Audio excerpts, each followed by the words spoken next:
These are the strangest, most patient objects in the entire universe. And tonight, we're going to sit with every one of their mysteries, slowly, calmly, and in order, until your mind has nowhere left to go but sleep. If you like drifting off to something that actually teaches you something along the way, go ahead and hit like on this video and subscribe, because there's a lot more where this came from. And now, let's ease into the dark. Space itself is mostly empty, quiet, and cold, but scattered through it are places where the rules seem to bend and then simply stop applying. A black hole is a region where gravity has become so overwhelming that nothing which enters can ever come back out. Not dust, not light, not even time as we understand it. At the center of every black hole sits something physicists call a singularity, a point where, according to the math, density and gravity both become infinite. Surrounding that point is a boundary called the event horizon, and it isn't a wall or a surface you could touch.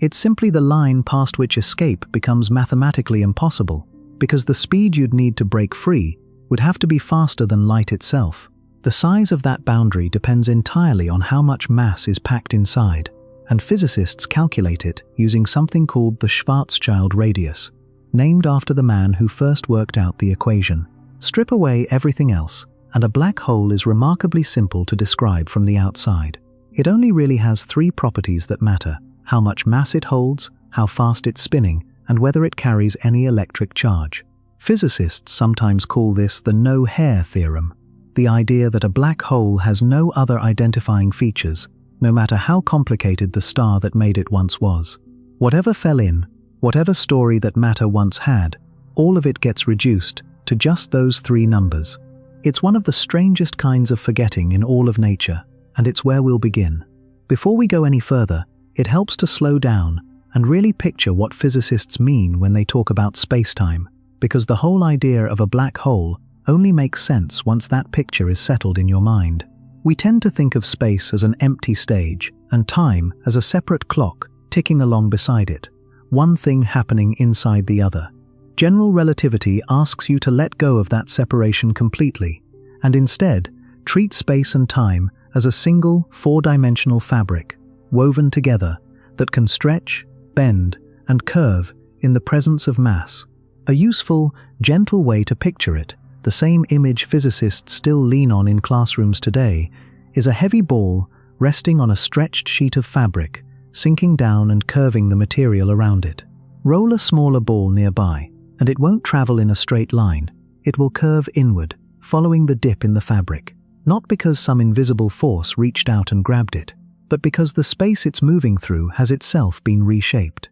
That's gravity, in Einstein's picture, not a pull, but a curve. And a black hole is simply what happens when an object becomes so dense that the curve it creates stops leveling back out. Instead of a gentle dip, space-time folds all the way down into something closer to a well with no bottom, at least not one that light can climb back out of. That fabric and ball picture builds on something even earlier in Einstein's thinking, an idea from 1905 called special relativity, which first showed that space and time weren't the fixed, independent backdrops earlier physics had assumed, and that measurements of both could shift depending on how fast you were moving relative to something else. 10 years later, Einstein extended that thinking into general relativity, folding gravity itself into the same framework, and the result, published in 1915, remains the foundation everything else in this video rests on. At the heart of it sits a simple, almost quiet idea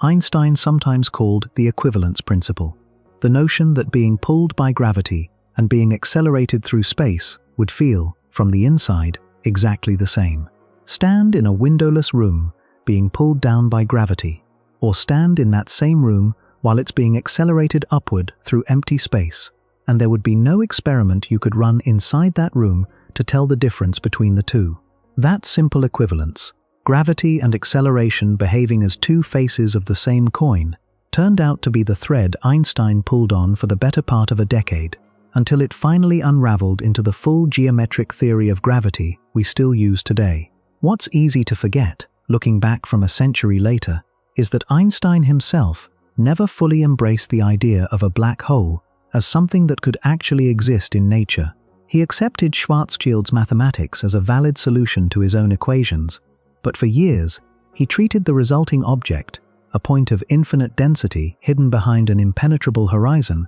as a kind of mathematical artifact, something the equations technically allowed, but that nature itself would surely find some way to prevent. It's a strange footnote to sit with, the idea that the man whose equations first predicted black holes spent a good portion of his life doubting they were real, only for later generations of physicists, and eventually direct observation, to prove that nature had no objection to them at all. The man who actually did the math that Einstein doubted was Karl Schwarzschild, and his story deserves a slower telling than it usually gets. He was already an accomplished astronomer by the time the First World War broke out, running an observatory in Potsdam, but he volunteered for military service anyway and found himself stationed on the Russian front, calculating artillery trajectories for the German army. It was there, in the middle of a war, working from a tent rather than an observatory, that Schwarzschild read Einstein's newly published field equations and set to work solving them exactly for the simplest possible case,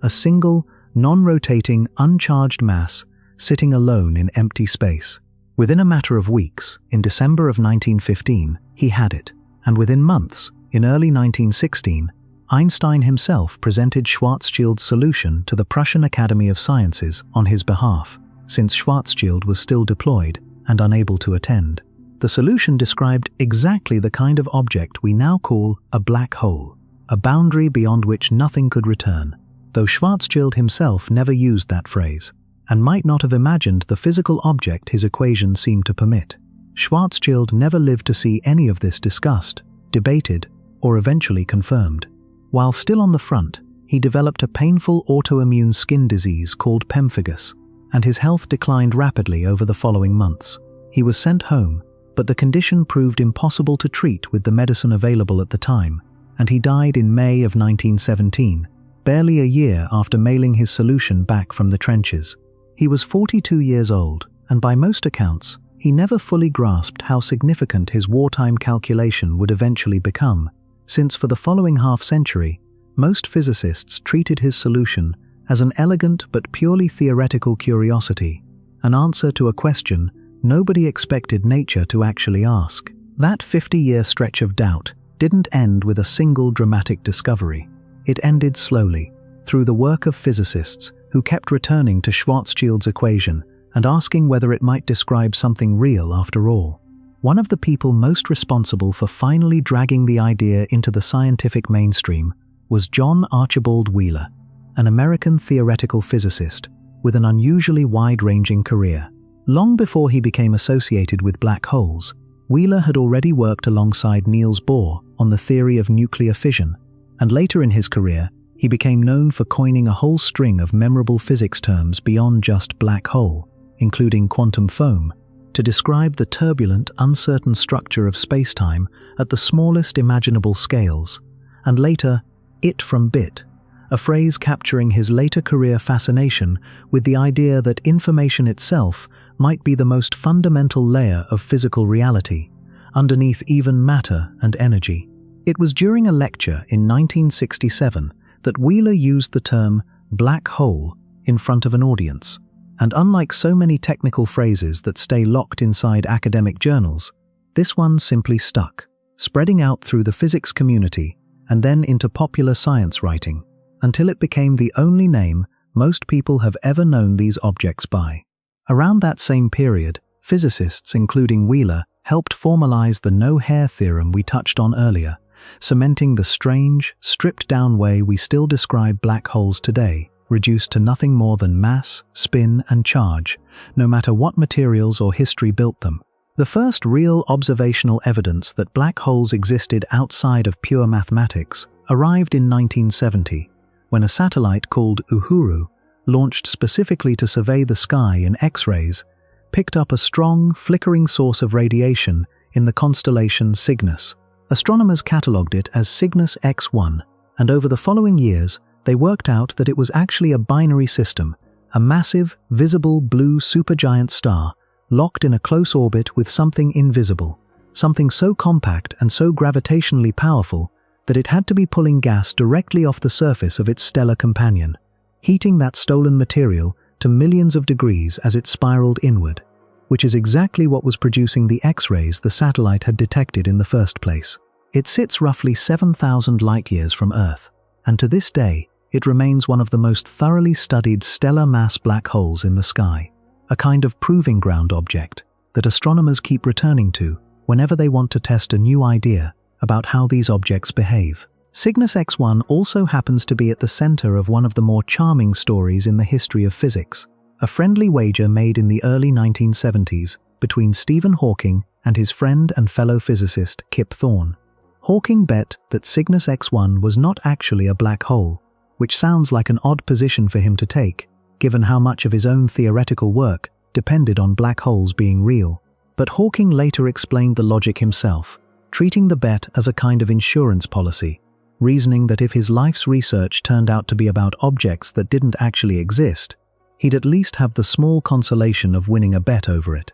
The stakes were nothing dramatic, just a subscription to a magazine, the loser owing the winner a small, ongoing prize, rather than any serious sum of money. As the observational evidence for Cygnus X-1 kept accumulating through the 1970s and into the 1980s, growing stronger and harder to explain any other way, Hawking eventually conceded the bet, a rare and good-natured admission that the universe had, in this particular case, sided against him. By 1974, Hawking had turned his attention toward an even stranger question. What happens to a black hole over unimaginably long stretches of time? And his answer, that black holes should very slowly radiate energy away due to quantum effects at their event horizon, became one of the most famous ideas in modern physics. We'll spend much more time with that idea later in this video, because laboratories are still testing pieces of it today, more than 50 years after Hawking first proposed it. But for now, it's enough to know that by the mid-1970s, the theoretical picture of black holes had grown remarkably rich, even though direct proof of their existence was still, at that point, largely circumstantial. That theoretical groundwork had actually been laid a decade earlier through a collaboration between Hawking and another physicist who would later share a Nobel Prize for exactly this kind of work, Roger Penrose. In 1965, Penrose published a landmark proof showing that once a star's core collapses past a certain critical point, the formation of a singularity isn't just a possible outcome, it's essentially unavoidable, a direct mathematical consequence of general relativity itself, not some special exception requiring perfectly symmetrical conditions. Hawking extended similar mathematical techniques to the universe as a whole in the years that followed, and together, the two men's work became known as the Penrose-Hawking singularity theorems, a body of proof that turned black holes from an interesting curiosity into something general relativity essentially demanded must exist somewhere in a universe full of massive, collapsing stars. That decades-old proof is part of what finally caught up with Penrose in 2020, when the Nobel Prize in Physics was awarded jointly for black hole research, more than half a century after Schwarzschild's original equation and more than 50 years after Penrose's own proof. Penrose received half of that prize specifically for showing that black hole formation is a robust, near-unavoidable prediction of general relativity, the very work he'd completed back in 1965. The other half of the prize went jointly to two astronomers, Reinhard Genzel and Andrea Ghez,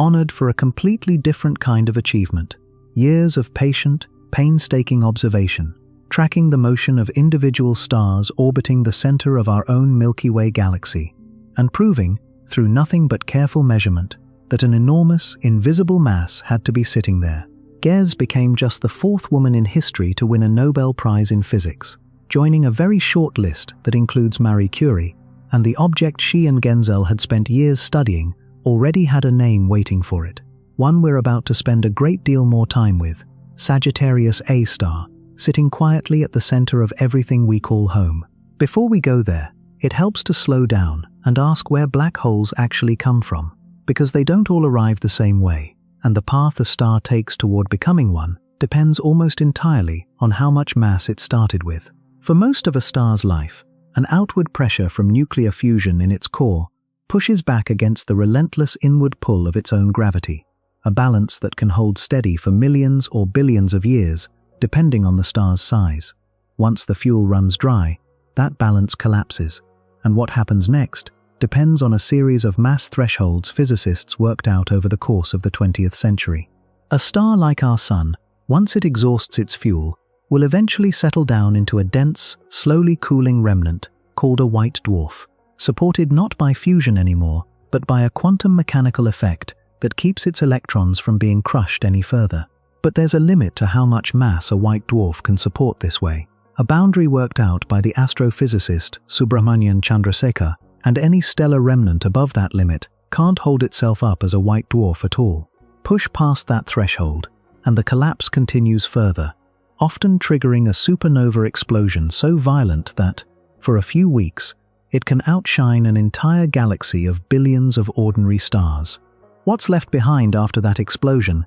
assuming the remaining core still isn't quite massive enough to keep collapsing, becomes a neutron star, an object so dense that a teaspoon of its material would weigh more than a mountain, held up this time by the quantum pressure of its neutrons rather than its electrons. But neutron stars have a limit too, and once a stellar remnant's mass climbs high enough, past roughly 2 to 3 times the mass of our Sun, even that neutron pressure isn't enough to hold the collapse back any longer. At that point, there's no known force left in physics capable of stopping the collapse at all, and the remaining material crushes down past every intermediate stage, straight into a stellar mass black hole. It's a genuinely elegant hierarchy once you see it laid out end to end. White dwarf, neutron star, black hole, each one a slightly more extreme answer to the exact same question: what happens when a star runs out of ways to hold itself up against its own gravity? Supermassive black holes are an entirely different scale of object,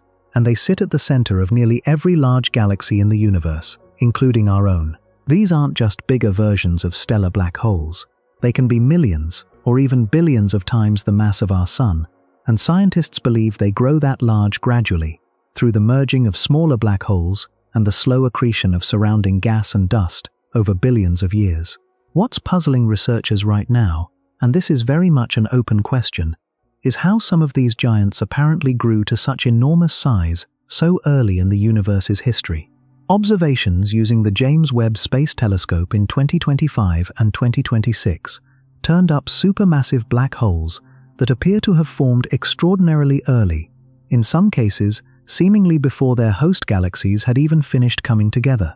which runs against the standard picture of galaxies and their central black holes growing up side by side. A study published in January of 2026, led by researchers at Waseda University using Japan's Subaru telescope,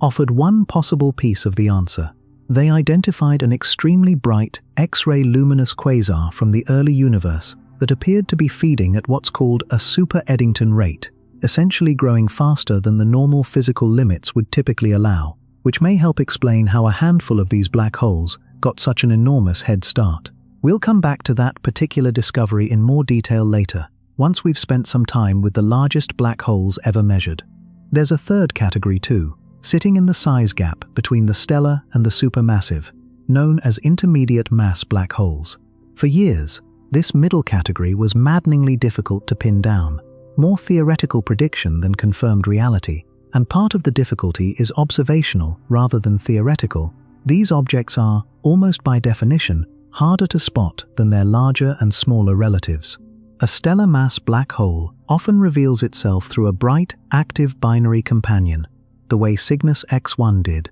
and a supermassive black hole reveals itself through its dramatic effect on an entire galaxy's structure. But an intermediate mass black hole, sitting quietly in a smaller star cluster without a bright companion to give it away, can hide in plain sight for a long time. Researchers reported fresh evidence supporting their existence in the spring of 2025, evidence gathered from multiple independent studies converging on the same conclusion. One especially compelling piece of evidence for this missing size class has come from globular clusters, tightly packed, ancient collections of stars, some containing hundreds of thousands of stars, bound together far more densely than anything in our own galaxy's outer regions, where the same orbital mechanics we discussed earlier, the same Kepler-derived technique used on the S2 star and on Cygnus X-1, has occasionally revealed stars moving just a little too quickly for the cluster's visible mass alone to explain,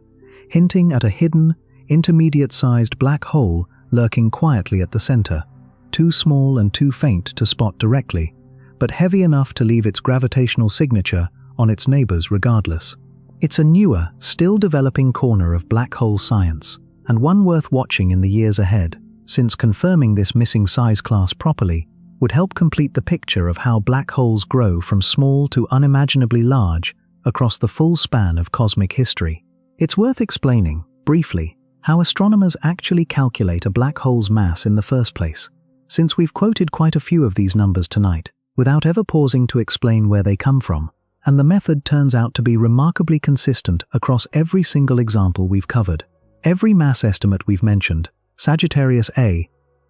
4.3 million solar masses, Cygnus X-1's stellar mass, Gaia BH1's roughly 10 solar masses. All of it comes down to the same basic tool astronomers have relied on for centuries, the same orbital mechanics Johannes Kepler first worked out for planets orbiting the Sun, refined further by Newton's own law of gravity. If you can carefully measure how far apart two objects are, and how long one takes to complete a full orbit around the other, those two measurements alone are enough to calculate the combined mass of the system, using nothing more exotic than geometry and patience. That's exactly the technique Genzel and Gez used on the S2 star's 16-year orbit around Sagittarius A.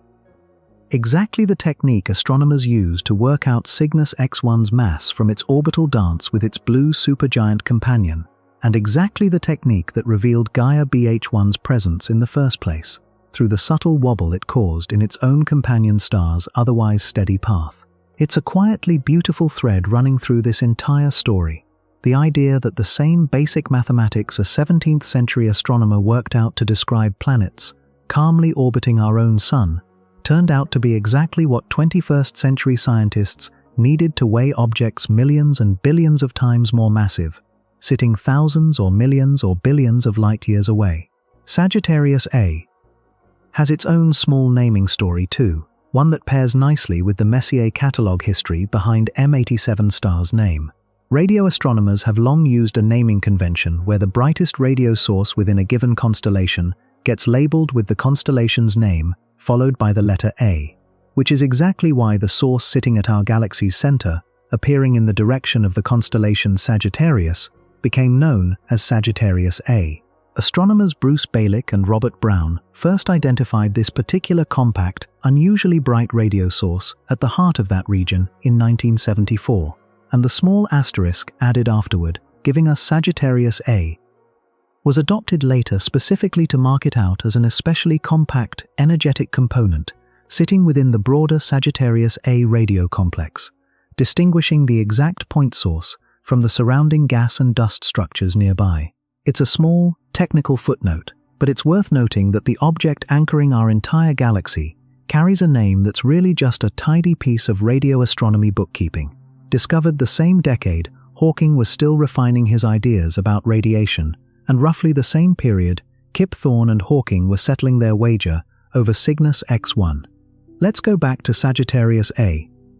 because it deserves its own slow, careful stretch of attention. It sits roughly 27,000 light-years from Earth, right at the center of the Milky Way, and its mass works out to about 4.3 million times the mass of our Sun, all folded into a region smaller than our solar system. For most of history, it was invisible to us, its presence known only through the way it bent the paths of stars orbiting near it, which is exactly what Genzel and Gez spent years documenting before their Nobel-winning work became official. The technique itself is worth slowing down for, because it's really a story about patience as much as physics. The galactic center is thick with dust that blocks ordinary visible light almost completely, so both research teams had to work in infrared wavelengths instead, light that can pass through that dust more easily, using some of the largest ground-based telescopes on Earth, and correcting, frame by frame, year after year, for the blurring effects of our own atmosphere. Among the stars they tracked, one in particular became something of a celebrity in astrophysics circles, a star catalogued simply as S2, which follows a tight, highly elliptical orbit around Sagittarius A. completing a full loop roughly every 16 years, a human-scale timescale that meant researchers could, within a single career, watch an entire orbit unfold from start to finish. Watching S2 and its neighboring stars whip around an apparently empty patch of sky, tracing out orbits that only made sense if something with millions of times the Sun's mass was sitting there unseen, is really how the case for Sagittarius A was built in the first place, one careful measurement at a time, across decades, long before anyone had a picture to point to. Then, on May 12, 2022, that invisible object finally became a picture. The Event Horizon Telescope collaboration released the first ever image of Sagittarius A, showing a glowing, uneven ring of light wrapped around a dark central shadow. What makes that image especially remarkable is how it was made, because the Event Horizon Telescope isn't a single instrument sitting in one observatory somewhere. It's a network of radio telescopes scattered across the planet, from Antarctica to Hawaii to Spain, all linked together through a technique called very long baseline interferometry, effectively turning the entire Earth into one enormous virtual telescope with a lens the size of our planet. Sagittarius A has kept surprising researchers since then. In January of 2025, astronomers using the James Webb Space Telescope observed energetic flares bursting from it in the mid-infrared range of light for the first time ever recorded, giving scientists a new way to study how material behaves right at the edge of a supermassive black hole. More recent research, still being refined as of this year, has produced estimates suggesting Sagittarius A may be spinning at or very near the theoretical maximum speed physics allows, though that finding is still working its way through the usual process of scientific confirmation. Sagittarius A wasn't actually the first black hole to have its picture taken. That honor belongs to a far more distant giant, sitting at the heart of a galaxy called Messier 87, roughly 55 million light-years away, in a completely different part of the sky. On April 10, 2019, the Event Horizon Telescope collaboration released the image that changed how the public thought about black holes forever, a soft orange ring circling a dark void, and it belonged to an object now known simply as M87 star. Its scale is almost impossible to hold in your head comfortably, an estimated 6.5 billion times the mass of our Sun, more than 1,000 times heavier than Sagittarius A, even though it sits vastly farther away. M87 itself, the giant elliptical galaxy hosting this black hole, sits at the heart of the much larger Virgo galaxy cluster, one of the nearest large clusters to our own Milky Way, meaning the black hole isn't just sitting in an ordinary isolated galaxy, it's anchoring one of the more significant hubs of galactic activity in our broader cosmic neighborhood. Producing that single image took years of coordinated effort across the globe. The Event Horizon Telescope Array linked together radio dishes spread across multiple continents, all pointed at the same distant target during the same narrow observing window, since even a small mismatch in timing would blur the combined signal beyond usefulness. Each individual telescope in the network recorded its own raw data locally, and because the volumes involved were so enormous, the data itself had to be physically shipped on hard drives to two central processing centers rather than transmitted over the internet, an oddly analog solution to an extraordinarily high-tech problem. Researchers then spent roughly 2 years combining and cross-checking that data using the technique called very long baseline interferometry, essentially treating the timing differences between each telescope's signal as the raw material for reconstructing a single, unified image, the way overlapping ripples on a pond can be combined to reveal exactly where a stone was dropped. Multiple independent teams within the collaboration processed the data separately, without comparing notes, specifically so that when their results were finally compared, everyone could be confident the same orange, ring-shaped shadow wasn't simply an artifact of one team's particular assumptions. The two images, M87 star in 2019 and Sagittarius A in 2022, actually complement each other in a useful way. M87 star's black hole is so enormous that even though it's tens of millions of light-years away, its event horizon appears roughly the same apparent size in our sky as the much closer, much smaller Sagittarius A. That's part of why the Event Horizon Telescope team chose those two targets in particular. They were, at the time, simply the two black holes whose shadows appeared large enough in Earth's sky for the technique to work at all, given the physical size limits of the telescope network available. Between them, these two images gave humanity its first direct visual confirmation of something Einstein had predicted mathematically more than a century earlier, without ever expecting to see it with his own eyes, and without, for a long stretch of his own life, fully believing it described anything real. It's worth pausing briefly on where a name like M87 star even comes from, since it sounds almost clinical compared to something like Sagittarius A. The galaxy hosting it, Messier 87, is named after Charles Messier, an 18th century French astronomer who spent years hunting for comets and grew frustrated by how often faint, fuzzy, comet-like smudges in the night sky turned out to be something else entirely,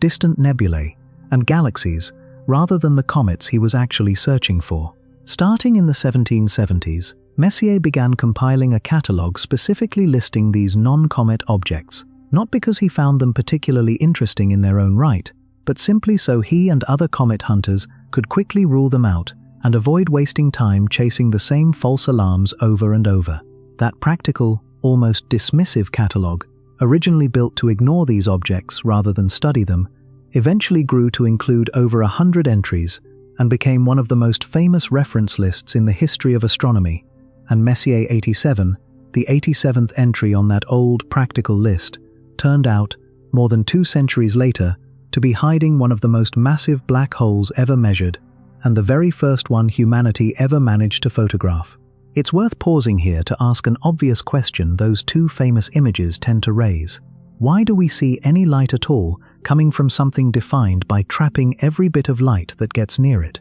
The answer is that we're not actually seeing light escape from inside the black hole itself. We're seeing light coming from just outside it, from a swirling disk of superheated gas and dust called an accretion disk, material that hasn't quite fallen in yet, still circling the black hole at tremendous speed before it finally crosses the point of no return. As that material spirals inward, friction and gravitational stress heat it to extraordinary temperatures, often millions of degrees, hot enough to make it glow fiercely across multiple wavelengths of light, from visible light through X-rays. The dark circle sitting at the center of both the M87 star and Sagittarius A images isn't a picture of the black hole directly, it's the black hole's shadow, the region where any light that got too close was bent so sharply around the object's gravity that it could never reach our telescopes at all, regardless of which direction it started out heading in. In a strange way then, every image we have of a black hole is really a picture of its absence, a dark silhouette traced out entirely by the glowing material that hasn't been swallowed yet, and by the light from behind the black hole that gets bent all the way around it before continuing on toward Earth. That bending effect, sometimes called gravitational lensing, means a black hole's shadow can actually look slightly larger and stranger than the true size of its event horizon, since light passing near the boundary gets curved into odd looping paths on its way to our telescopes,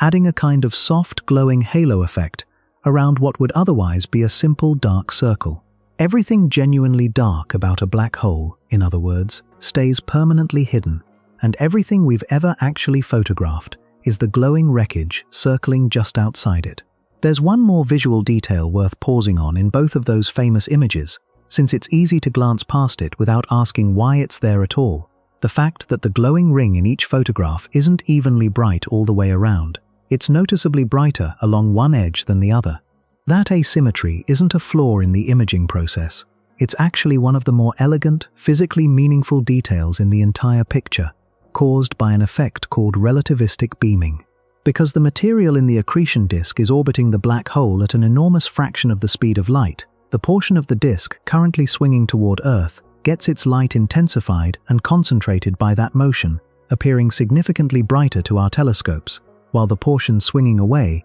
gets correspondingly dimmed, an effect similar in spirit, though far more extreme, to the way an ambulance siren sounds higher in pitch as it approaches and lower as it recedes. That brighter edge is essentially a direct, visible signature of the disk's rotation, meaning researchers can actually read the direction a black hole's surrounding material is spinning directly off the asymmetry in the photograph itself,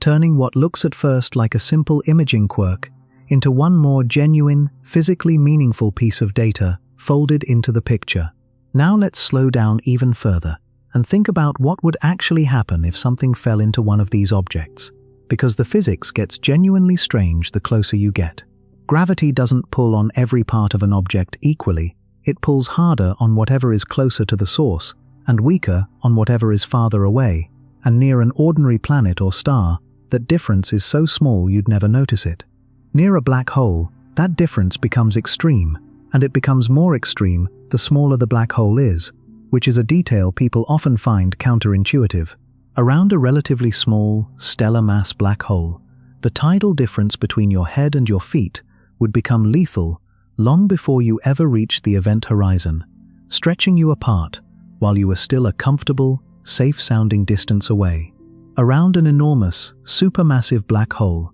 like Sagittarius A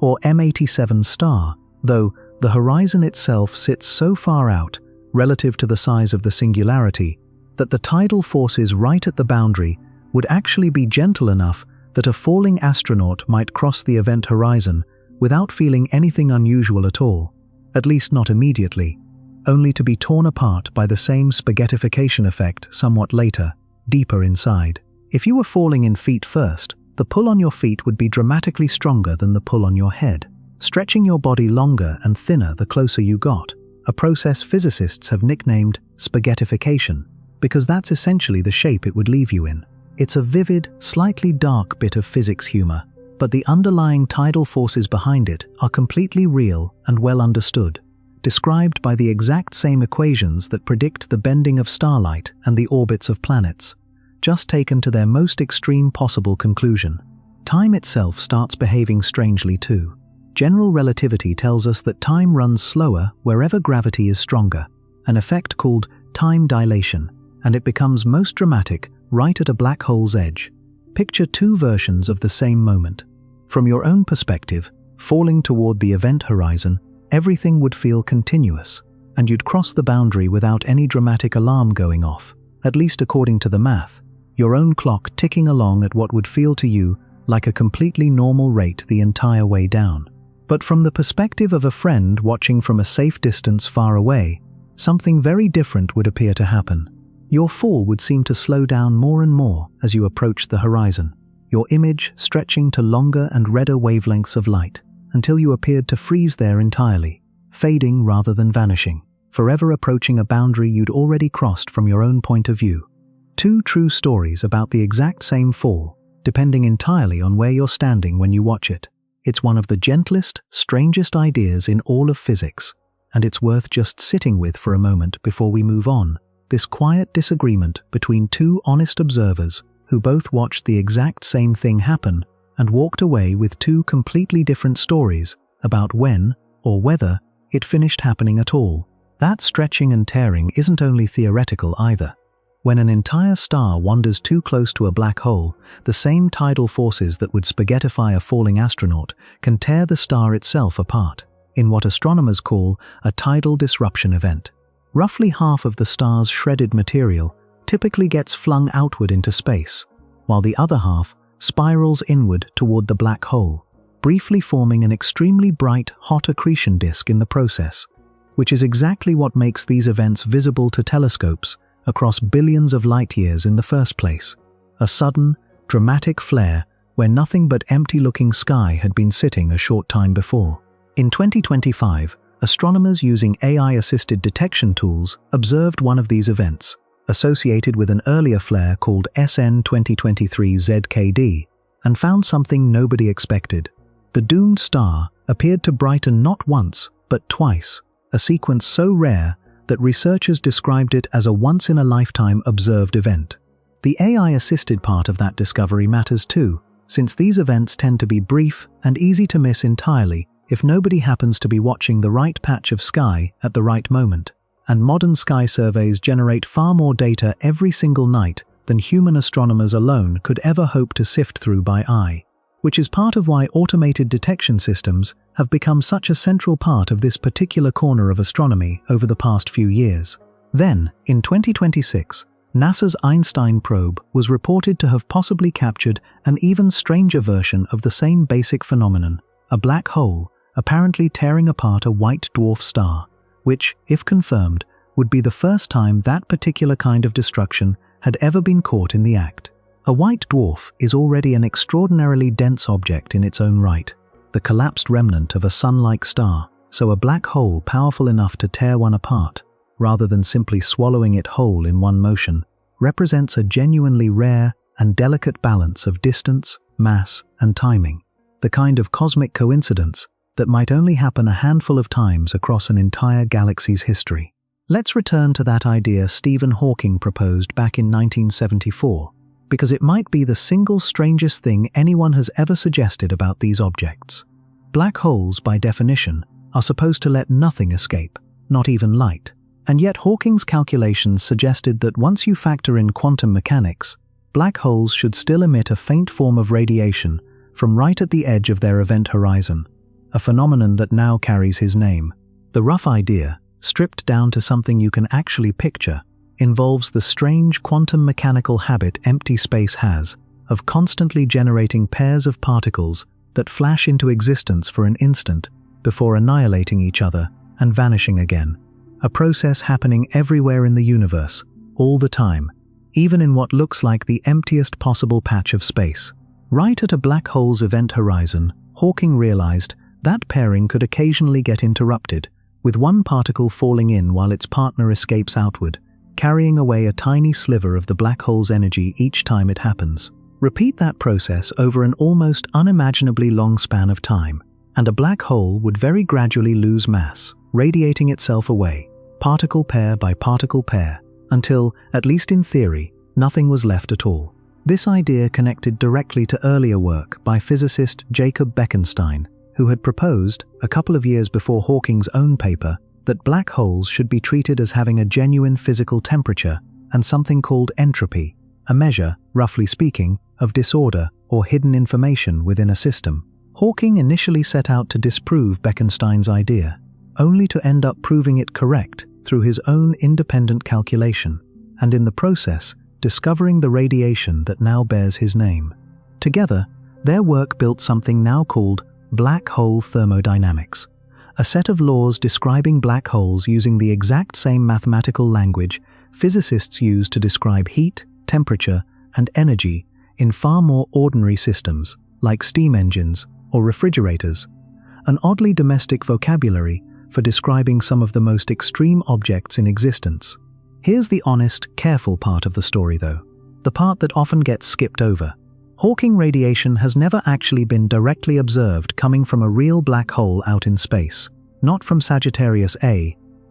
not from M87 star, not from any stellar mass black hole scientists have studied. The effect is real in the mathematics and almost universally accepted among physicists, but it's simply too faint, and black holes are simply too far away for our instruments to have caught it directly, at least so far. A black hole the mass of our Sun, if one existed, would have a temperature only a tiny fraction of a degree above absolute zero, far colder and fainter than the background radiation left over from the Big Bang itself, which means the signal we'd be looking for is drowned out completely by the ordinary background hum of the universe. What scientists have done instead is build laboratory versions of the same basic setup, systems that mimic the physics of an event horizon, using things like fiber optics, essentially small analog black holes built here on Earth, where a flowing medium can be engineered to create a point past which no signal can travel back upstream, standing in for the one-way boundary of a true event horizon. A study reported in the summer of 2026 strengthened the case that this kind of horizon physics might be universal, meaning very different physical systems, as long as they contain something shaped like a horizon, can produce Hawking-like radiation. That suggests the effect depends less on the exact material involved and more on the underlying structure of the horizon itself. Researchers were careful to add that this doesn't mean real Hawking radiation from an actual black hole has finally been caught, only that the theory behind it keeps holding up every time it's tested, in system after system, decade after decade. Hawking's idea led directly into one of the deepest puzzles in modern physics, something known as the black hole information paradox. Quantum mechanics holds, as a near-sacred rule, that information can never truly be destroyed, only transformed or scrambled beyond recognition, a principle sometimes called unitarity. But if a black hole slowly evaporates away entirely through Hawking radiation, and if that radiation, as Hawking's original calculations suggested, comes out completely random and featureless, carrying no trace of what fell in, then what happens to all the information about everything that ever crossed the horizon? Every particle, every bit of structure, simply gone once the black hole itself is gone.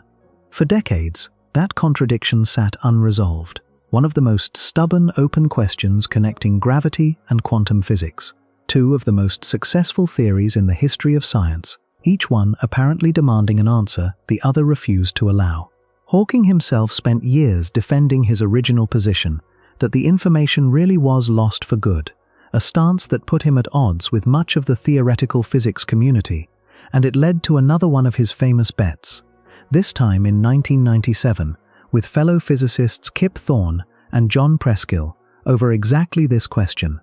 Preskill bet that information does survive a black hole's evaporation somehow, while Hawking and Thorne bet against him. Years later, in 2004, Hawking publicly conceded that bet as well, announcing that he'd come around to believing information probably does escape a black hole eventually, encoded somehow in the subtle details of the outgoing Hawking radiation itself, rather than being destroyed outright, even though the precise mechanism for how that might work remained, and in some ways still remains, deeply unclear. Since then, physicists have proposed a range of possible resolutions, including an idea called the holographic principle, which suggests that all the information describing what falls into a black hole might somehow be encoded on its two-dimensional event horizon itself, rather than lost inside the three-dimensional volume behind it, in the same way a hologram can store a full three-dimensional image using only a flat, two-dimensional surface. Then, in July of 2026,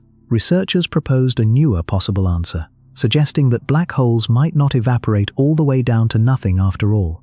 Instead, they might stop just short of vanishing completely, leaving behind a tiny remnant that quietly holds on to all the information the black hole ever swallowed. It's offered as a genuine possibility, not a settled fact, but it's the kind of quiet, patient idea that fits perfectly with everything else about these objects. Because black holes, it turns out, may not be as good at forgetting as we once assumed, and the argument over exactly how they remember has now outlived the physicist who first raised the question in the first place. For most of human history, everything we knew about black holes came from watching light, or the absence of it. Then, on September 14, 2015, that changed completely. An instrument called LIGO, the Laser Interferometer Gravitational Wave Observatory, made the first direct detection of gravitational waves, tiny ripples in the fabric of spacetime itself, produced by two black holes spiraling into each other and merging far away. It's worth noting that Einstein himself had predicted the existence of gravitational waves all the way back in 1916,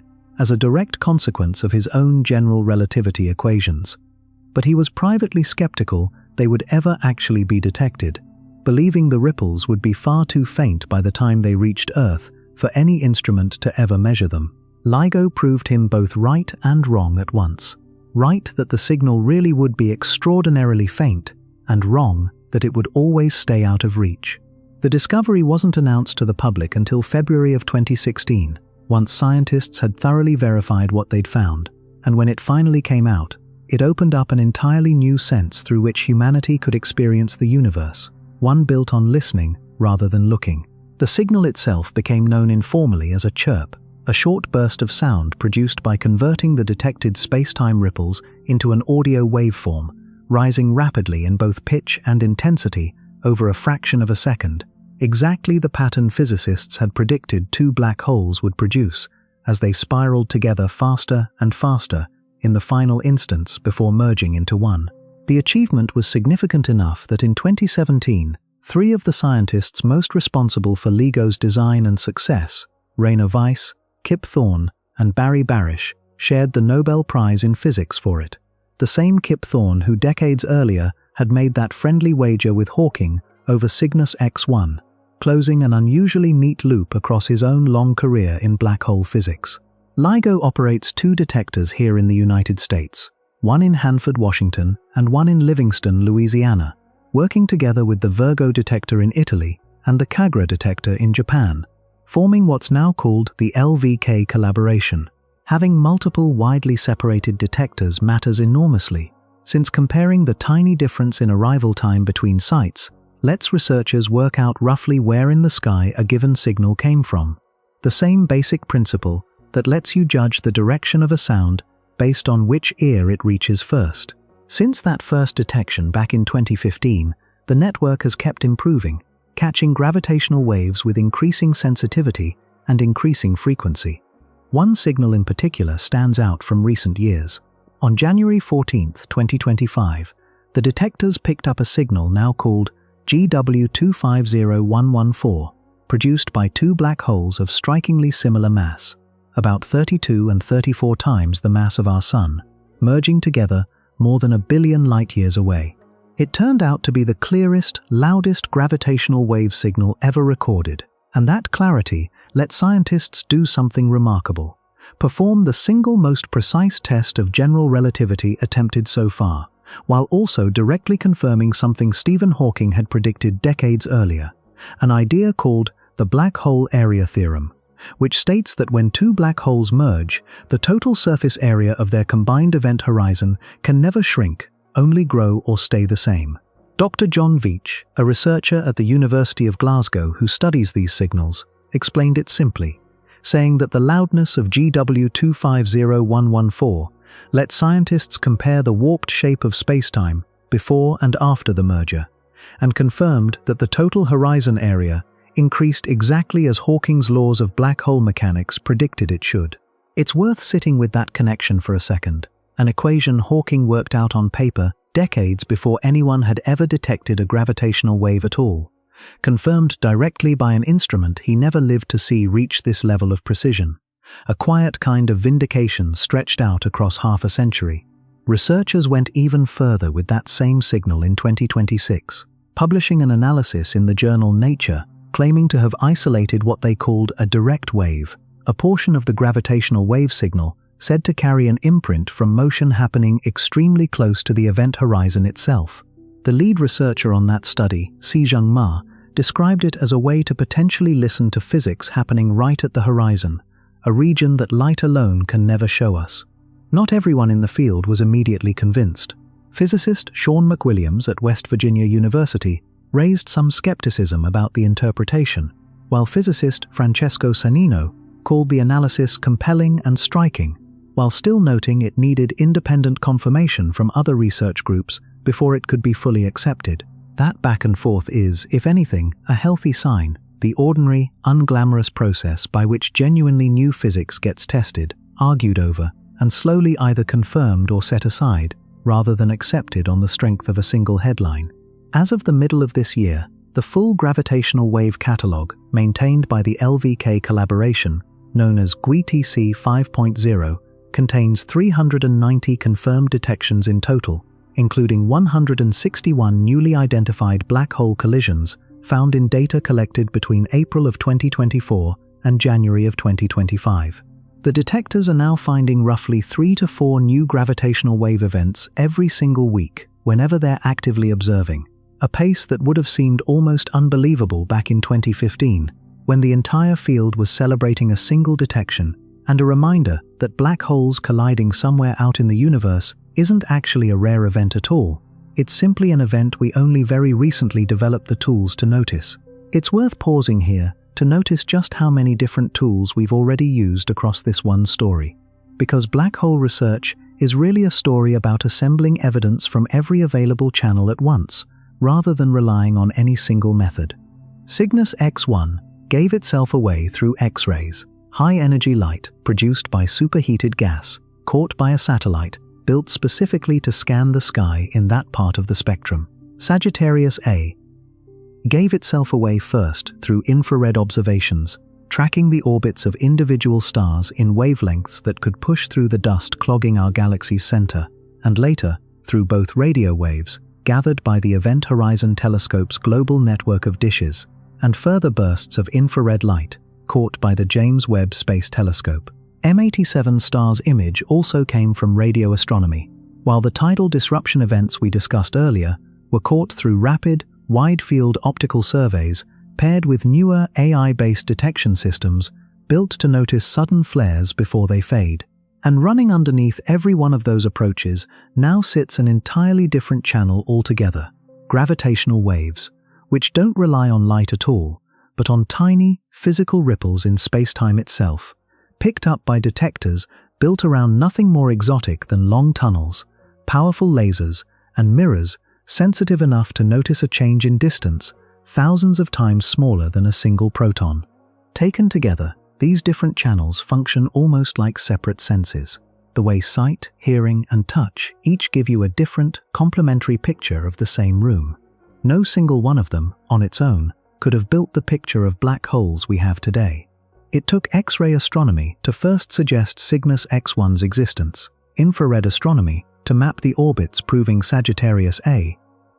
was really there, radio astronomy to finally photograph both of the galaxy centers we've discussed, and an entirely new gravitational sense, arriving only in the last decade, to let us hear black holes colliding instead of merely seeing the aftermath. Each new instrument built over the past 60 years hasn't just added detail to the existing picture, it's occasionally forced scientists to redraw parts of that picture entirely, which is a large part of why this particular corner of astrophysics has felt so alive and so fast-moving over just the past few years alone. Let's drift out toward the largest of these objects for a moment, the true giants scattered across the observable universe. And before we get to specific record holders, it helps to understand two terms that keep coming up in this part of the story: quasar and redshift. A quasar, short for quasi-stellar radio source, is an extraordinarily bright, compact region at the center of certain distant galaxies, powered by a supermassive black hole actively feeding on huge amounts of surrounding gas and dust. So much material, falling in so violently, that the resulting glow can outshine every star in the galaxy around it combined, sometimes by a wide margin, making these among the most luminous single objects in the known universe. Redshift, meanwhile, is simply a way of measuring how far light has traveled and how much the universe has expanded during that journey. Since light stretches out toward longer, redder wavelengths, the longer it spends crossing an expanding universe, meaning astronomers can use the degree of that stretching almost like a distance and time marker rolled into one, a redshift number that tells them both how far away an object sits and how far back in cosmic history they're actually looking. Quasars themselves have their own tidy piece of history worth folding in here, since the term predates our modern understanding of what actually powers them. When radio astronomers first started cataloging these intensely bright, point-like sources in the early 1960s,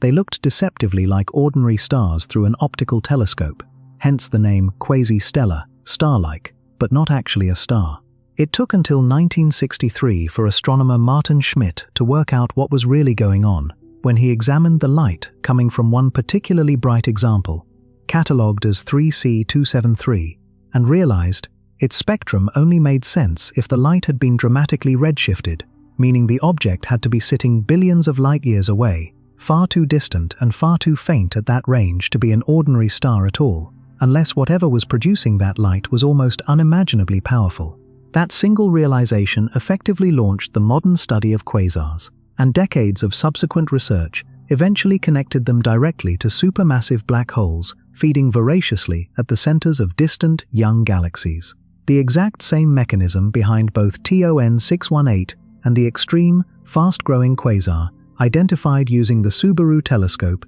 in January of 2026. It's worth remembering that Schmidt made that discovery in 1963, the very same year Roy Kerr finally solved the equations for a rotating black hole, a small, easy-to-miss coincidence sitting quietly in the timeline, two completely different breakthroughs, one observational and one purely mathematical, arriving in the same 12 months and eventually turning out to describe two closely related pieces of the exact same underlying puzzle. One of the most massive black holes ever identified is called TON 618, sitting an estimated 10.4 billion light-years from Earth, with a mass that some estimates place at around 66 billion times the mass of our Sun. It's worth being honest that figures like that vary quite a bit, depending on which study and which method you're looking at. And mass estimates for an object this distant and this extreme carry real uncertainty. But even the more conservative numbers put TON 6018 in a class almost impossible to picture.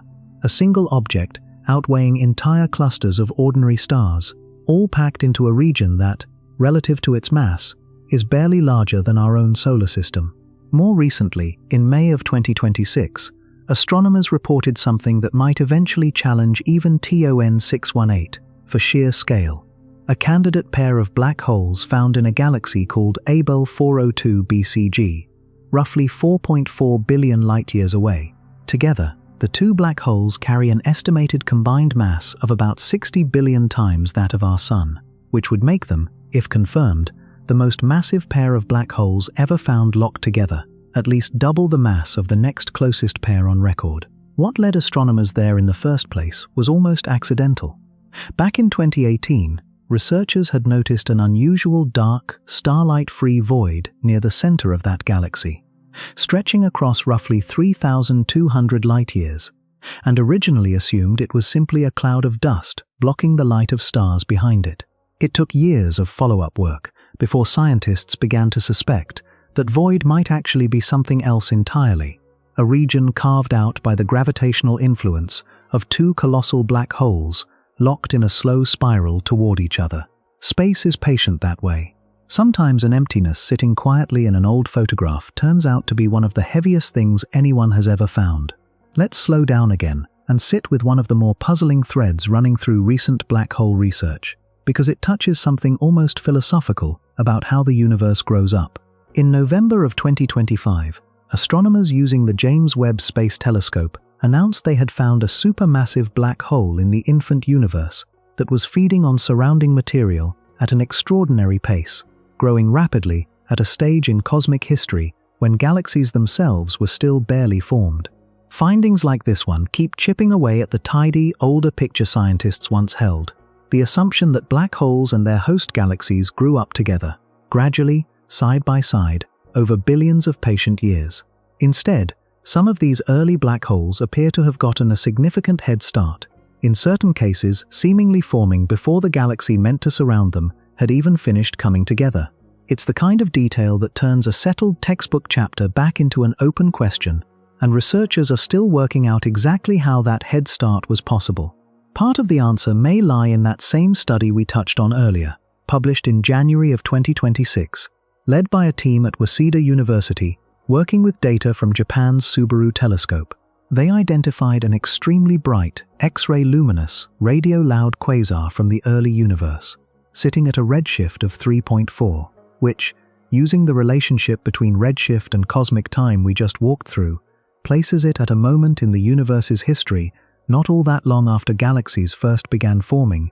in any organized way at all. What made this particular quasar stand out was its feeding rate. It appeared to be pulling in material at what's called a super-Eddington pace, essentially exceeding the normal theoretical limit for how quickly a black hole should be able to grow, a limit that comes from the outward pressure of all that glowing, infalling material, eventually pushing back hard enough to slow any further accretion down. If that kind of extreme, temporary growth spurt turns out to be common in the early universe, it could help explain how a small population of black holes managed to reach billions of solar masses so quickly, long before the more gradual, patient growth process had time to do the job on its own. Not every black hole story from this period is about explosive growth, though. Some are quieter and in some ways stranger, because they're about a black hole slowing down instead. In March of 2026, a team led by Tomoki Morikuma at the Chiba Institute of Technology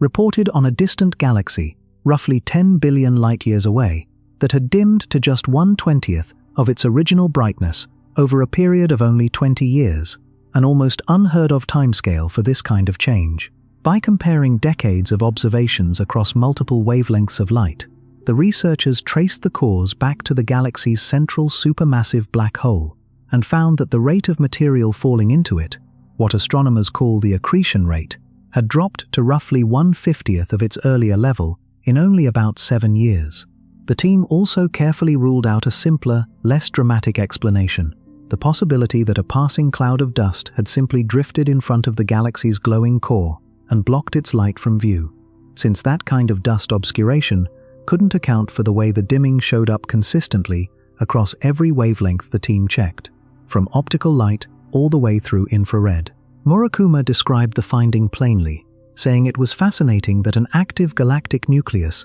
could change its brightness so dramatically over such a short period of time, and that the fading appeared to be caused by a large change in the rate of material falling into the black hole at its heart. Until this discovery, most researchers assumed that kind of change in a supermassive black hole's feeding habits unfolded over tens of thousands of years or longer, far too slow for any human lifetime to notice. Instead, this galaxy dimmed within a single generation, a reminder that even objects as vast and ancient as supermassive black holes are not always as slow and unchanging as we like to imagine. Before we come back to real, observed objects, it's worth spending a few calm minutes on two ideas that live purely in the realm of theory, because they tend to come up whenever black holes are discussed, and they deserve an honest, careful treatment rather than being presented as settled fact. The first is the white hole, essentially the mathematical mirror image of a black hole. Where a black hole allows matter and light to fall in but never come back out,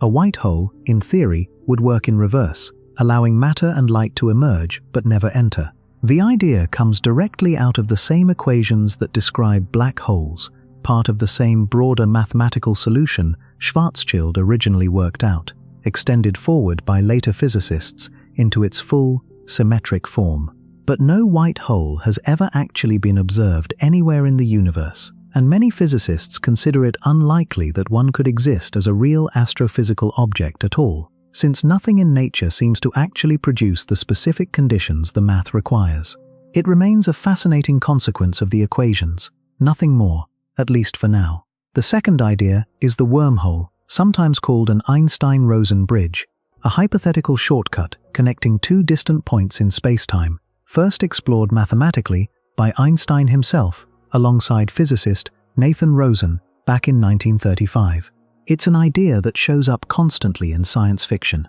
and Kip Thorne, the same physicist behind both the Cygnus X-1 wager and the LIGO Nobel Prize we discussed earlier, later worked extensively on the theoretical physics of wormholes, eventually serving as a scientific consultant on the film Interstellar, which helped popularize the concept for a whole new audience decades after Einstein and Rosen first wrote it down. Wormholes do emerge naturally from certain solutions to Einstein's equations. But like the white hole, no wormhole has ever been detected, and current physics suggests that even if one could somehow form, it would likely be wildly unstable, collapsing before anything could ever pass through it, unless held open by some form of exotic matter with properties nothing we've ever observed actually possesses. Both of these ideas are genuinely useful to physicists, not as descriptions of things we expect to find out there, but as tools for exploring just how far the mathematics of general relativity can stretch before it runs out of physical grounding. They're part of the mystery too, even if they're the part still waiting, quietly, for any evidence at all. That absence connects back to the no-hair theorem we touched on earlier, the idea that no matter how complicated a star's history was before it collapsed, no matter what elements it fused or what planets once orbited it, a black hole only ever remembers three things about it afterward: its mass, its spin, and its charge. Physicists sometimes describe it as the ultimate act of forgetting, and it's part of what makes recent research into the information paradox so compelling, this quiet tension between a black hole that appears, from the outside, to remember almost nothing, and the deeper laws of quantum physics insisting that somewhere, in some form, the information has to still be there. It's a puzzle that reaches all the way from Schwarzschild's equations in 1916 to a theoretical paper published in the summer of 2026, still unresolved, still patiently waiting for its next clue. It feels worth pausing on Stephen Hawking himself for a moment, since his name has come up again and again throughout this story, from the 1970s wager over Cygnus X-1 to the 2026 gravitational wave analysis, confirming laws he wrote down decades earlier. Hawking was diagnosed with a form of motor neuron disease, sometimes called ALS, in 1963, while he was still a young graduate student, and doctors at the time gave him a prognosis of only a few more years to live. He defied that prognosis for more than 50 years, continuing to work, publish, and lecture, even as the disease gradually took away his ability to move and eventually to speak unaided, communicating in his later decades through a computerized speech system controlled first by a handheld switch and eventually by the muscles in his cheek. In 1988, he published a book for a general audience called A Brief History of Time, walking readers through many of the same ideas we've covered tonight: the Big Bang, general relativity, black holes, and the strange radiation that carries his name. And the book became an unlikely global bestseller, helping bring concepts like the event horizon and Hawking radiation out of physics departments and into ordinary households for the first time. He continued working right up until his death in March of 2018, and it's a strange, quiet fact of scientific timing that some of his most specific theoretical predictions, the black hole area theorem in particular, weren't confirmed by direct observation until years after he was gone, first through earlier gravitational wave detections, and then, with far greater precision, through the GW250114 signal we discussed earlier. Reinhard Genzel and Andrea Ghez, the two astronomers who shared half of that 2020 Nobel Prize, actually ran separate, independently competing research teams for years, Genzel leading a group based primarily in Germany, working with telescopes in Chile, and Ghez leading a team based in the United States, working primarily with telescopes in Hawaii. Rather than working together from the start, the two teams spent roughly a decade and a half essentially racing each other, tracking many of the same stars near the galactic center using different instruments and slightly different techniques. A friendly, competitive dynamic that, if anything, made the eventual result stronger, since two independent groups using different equipment converging on the same conclusion: an enormous, invisible, compact mass sitting at the heart of our galaxy, gave the finding a level of confidence that a single team's result alone might not have carried quite as convincingly. There's something worth naming directly about why black holes, of all the strange objects scattered across the universe, seem to hold this particular grip on the public imagination, well beyond the walls of any physics department. Part of it is probably the sheer, clean simplicity of the core idea, a boundary you can fall past but never return from, which taps into something almost mythological, an old, familiar shape borrowed from stories about crossing into the underworld or passing a point of no return, except this time the story happens to be true, confirmed through equations, satellites, and, eventually, actual photographs. Part of it is the patience required to study them at all, the fact that entire careers, like Genzel's and Gez's, get built around watching the same small patch of sky for a decade and a half, waiting for a single star to complete one orbit, a kind of scientific devotion that feels almost meditative in its own right. And part of it, probably the largest part, is simply scale, the way black holes take every normal, comfortable human unit of measurement, distance, time, mass, and stretch each one so far past its ordinary meaning that just sitting with the numbers starts to feel like its own quiet form of relaxation, a gentle reminder of how small and how safe your own particular corner of the universe actually is. Let's take a breath here and just sit with scale for a moment, because it's easy to let all these numbers blur together the deeper we go. Sagittarius A. The black hole anchoring our own galaxy sits about 27,000 light-years away, which already means the light reaching your eyes, if you could somehow see it, directly left that region, back when humans were still living through the last ice age, long before agriculture, before writing, before most of what we'd recognize as human civilization had even begun. M87 star, whose image gave humanity its first real look at a black hole's shadow, sits 55 million light-years out, a distance so large that the light we studied in that famous 2019 photograph began its journey long before anything resembling a human being existed on Earth, back when the ancestors of nearly every mammal alive today were still small, unremarkable creatures scattered among the dinosaurs. TON 618 sits over 10 billion light-years away, meaning we're seeing it as it existed when the universe itself was still young, barely a third of its current age, its light having been traveling toward us, uninterrupted, for longer than our own solar system has even existed. And the newly reported black hole pair in Abell 402 BCG sits 4.4 billion light-years out. Its light, having left home around the same era our own solar system was just beginning to take shape from a spinning cloud of dust and gas, meaning the light arriving in our telescopes today is, in a very real sense, older than the Earth beneath your feet. None of these distances are exaggerations or rounded up for effect. They're simply what the light year actually means. The honest, physical distance light travels in a single year, layered up over spans of time that stretch far past anything a human life or a human civilization was ever built to hold comfortably in mind. Even the masses involved resist easy comparison. 4.3 million solar masses, the figure for Sagittarius A,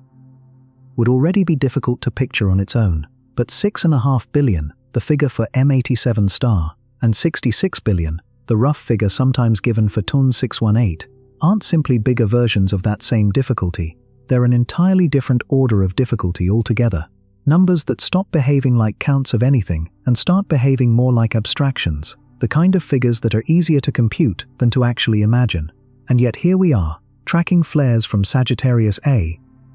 in the mid-infrared, catching gravitational ripples from black holes that merged over 1 billion light-years away, listening for the faint, theoretical whisper of Hawking radiation in laboratory setups built from little more than fiber optic cable, and doing it all from a small blue planet, where the loudest sound most of us will hear tonight is our own breathing slowing down. There's something quietly comforting in that gap between scale and attention, the idea that something can be almost incomprehensibly vast and distant, and still be gentle enough to fall asleep to. Before LIGO ever detected a single gravitational wave directly, there was already strong indirect evidence that such waves had to exist, and that evidence came from an entirely different kind of object, a pair of dead stars rather than a pair of black holes. In 1974, astronomers Russell Hulse and Joseph Taylor discovered a binary pulsar system, two extremely dense, rapidly spinning neutron stars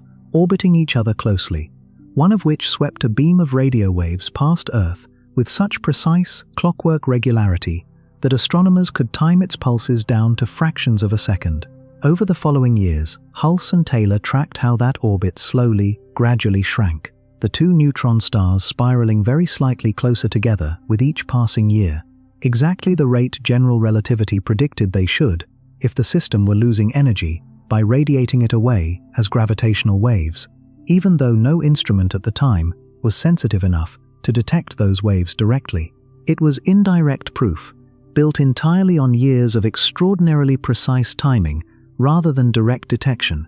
but it was compelling enough that Hulse and Taylor shared the Nobel Prize in Physics in 1993 for the discovery, decades before LIGO would finally catch the same basic phenomenon happening between two black holes, in the act, for the very first time. There's another, quieter way scientists have started experiencing black holes recently, one that has nothing to do with new instruments at all, and everything to do with translation. In 2022, NASA released what became a widely shared piece of audio, generated from real X-ray data collected by the Chandra X-ray Observatory, capturing actual pressure waves rippling outward through the hot, thin gas surrounding a supermassive black hole at the center of the Perseus galaxy cluster, more than 200 million light-years away. Those pressure waves are real, physically detected phenomena, but they exist at a pitch far too low for human hearing, roughly 57 octaves below middle C by some estimates. So NASA's team simply scaled the actual detected frequencies upward,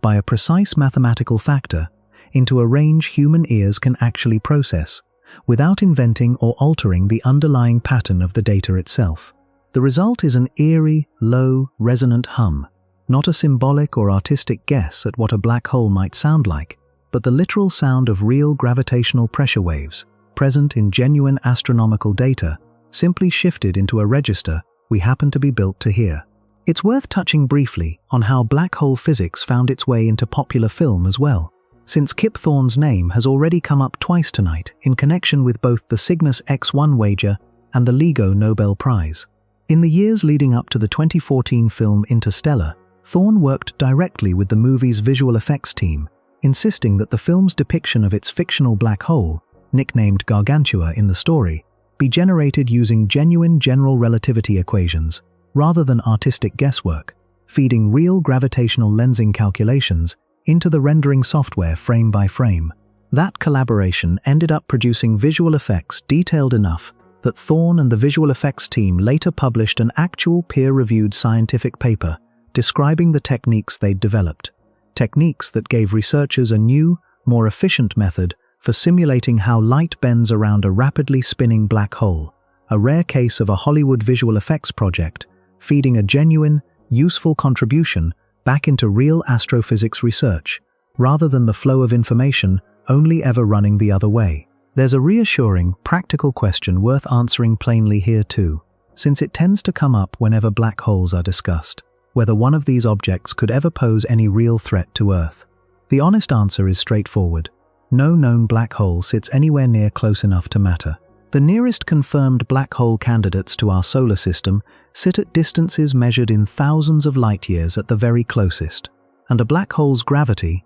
at any given distance, behaves exactly like the gravity of an ordinary object of the same mass would at that same distance. It doesn't reach out and grab things across a galaxy any more aggressively than a star of equivalent mass would. If our own sun were somehow replaced with a black hole of exactly the same mass, Earth's orbit wouldn't change in the slightest. We would simply lose our source of light and warmth, a very real problem, but not one caused by any special, extra-strong gravitational reach unique to black holes. They are extreme, but they are not reckless, and they follow the exact same gravitational rules as everything else in the universe. They simply follow those rules to a far more extreme conclusion, once you get uncomfortably close. There's one more category of black hole worth mentioning before we start settling back down, an entirely hypothetical one, called a primordial black hole. Unlike every other black hole we've discussed tonight, which forms from the collapse of a dying star or the merger of existing black holes, a primordial black hole, if such a thing exists, would have formed almost instantly after the Big Bang itself, from tiny, extreme density fluctuations in the very early universe, long before any stars had formed at all, potentially producing black holes far smaller than any stellar collapse could ever create. Some theoretical models suggesting they could range anywhere from the mass of a small asteroid up to many times the mass of our Sun. No primordial black hole has ever been confirmed to exist. They remain a purely theoretical prediction, but an intriguing one, because some physicists have proposed that if they do exist in sufficient numbers, they might help explain one of the biggest unsolved mysteries in cosmology: dark matter, the invisible substance that appears to make up roughly a quarter of everything in the universe, detected only through its gravitational influence on galaxies, and never directly observed in any other way. The idea itself traces back to the early 1970s, when physicists, including Stephen Hawking, once again, began exploring what kinds of black holes might have formed under the extreme, chaotic density conditions present in the universe's very first fractions of a second, long before the more familiar process of stars forming and later collapsing had even become possible, since no ordinary star could have existed yet in a universe that young. In July of 2026, an unusual gravitational wave signal renewed scientific interest in this exact possibility, raising the tantalizing prospect that primordial black holes, after decades sitting purely in theory, might finally be within reach of real observational confirmation, though researchers have been careful to stress that the signal remains unconfirmed and requires substantial further study before any firm conclusion can be drawn. That primordial black hole question connects to a broader, separate thread of research, exploring whether ordinary, already confirmed black holes might have something to teach us about dark matter as well, even without inventing an entirely new category of object. In December of 2025, researchers published a theoretical model showing how a cloud of dark matter surrounding a massive black hole could leave a subtle, detectable fingerprint in the gravitational waves produced whenever that black hole merges with another one,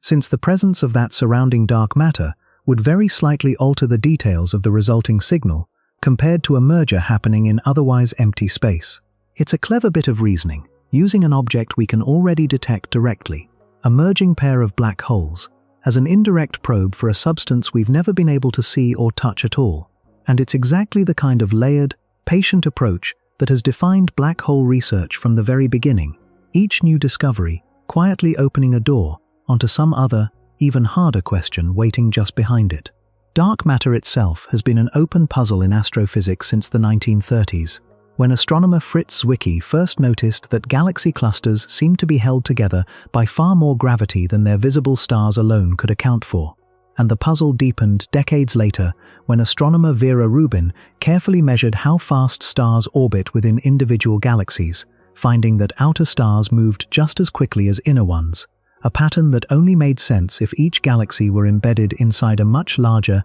invisible halo of unseen mass. Nearly a century later, that invisible mass still hasn't been directly identified, and connecting it, even loosely, to the gravitational wave signals produced by merging black holes gives researchers one more patient, indirect thread to pull on. Alongside every other patient, indirect thread this field has relied on since Schwarzschild first sat down with Einstein's equations in a tent on the Russian front. We spent a moment earlier reassuring you that no black hole poses any real threat to Earth, and part of what makes that reassurance easy to trust is that we actually know how close the nearest ones really are. The closest confirmed black hole to Earth is called Gaia BH1, discovered in September of 2022, sitting about 1,600 light-years away in the direction of the constellation Ophiuchus, roughly 10 times the mass of our Sun. It was found using the European Space Agency's Gaia spacecraft, an observatory built to precisely map the positions and motions of over 1 billion stars across the galaxy. And astronomers noticed that one particular Sun-like star had a small, telltale wobble in its motion, the gravitational signature of something massive and completely invisible, tugging on it from nearby. That companion star orbits Gaia BH1 roughly once every 185 days, at a distance from its black hole companion similar to the distance between Earth and our own Sun. And because Gaia BH1 isn't actively pulling material from its companion star, it produces no glowing accretion disk and no telltale X-rays, earning it the label of a dormant black hole, one that reveals itself purely through gravity rather than through any light of its own. Since that first discovery, astronomers using the same Gaia spacecraft have identified additional nearby dormant black holes using the exact same wobble detection technique, including one called Gaia BH2, roughly 3,800 light-years away, and another called Gaia BH3, about 1,900 light-years out and roughly 33 times the mass of our Sun, currently the most massive stellar mass black hole yet found within the Milky Way itself. Researchers studying this new population of quiet, invisible black holes have estimated that our galaxy alone may contain somewhere on the order of 100 million black holes in total, the overwhelming majority of them completely dark and undetectable by any of our current instruments, simply drifting through the galaxy with no glowing companion or accretion disk to give away their presence. Every black hole we've discussed tonight by name, Cygnus X-1, Sagittarius A,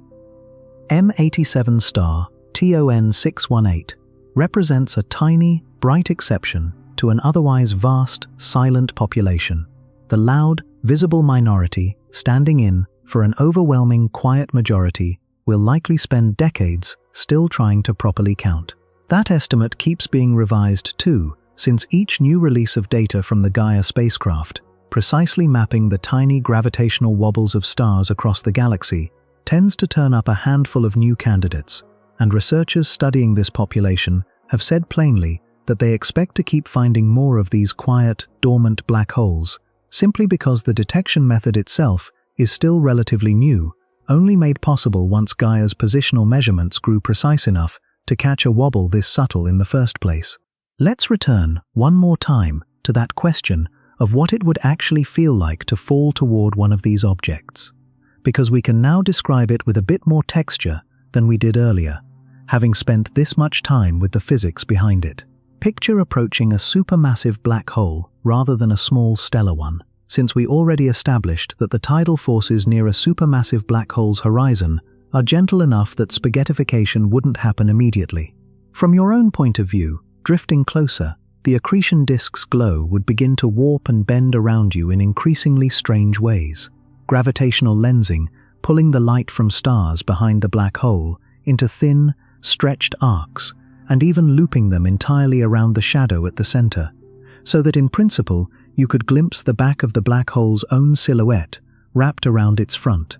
an optical effect with no equivalent anywhere else in ordinary experience. Your own clock, from your perspective, would continue ticking forward normally the entire time, showing no sign of anything unusual, even as you crossed the event horizon itself, a boundary that, again from your own point of view, wouldn't even necessarily feel like crossing a boundary at all. Meanwhile, if you looked back the way you came, toward the friend who stayed safely behind to watch, the light from the rest of the universe would appear to compress and blue shift dramatically, the entire history of everything happening outside the black hole seeming, in some strange sense, to play out in fast forward as you continued your fall inward, a bizarre asymmetry between what you'd experience looking forward toward your own increasingly inevitable end deeper inside, and what you'd see looking backward toward a universe outside racing ahead without you. Eventually, deep inside the horizon, the tidal forces we discussed earlier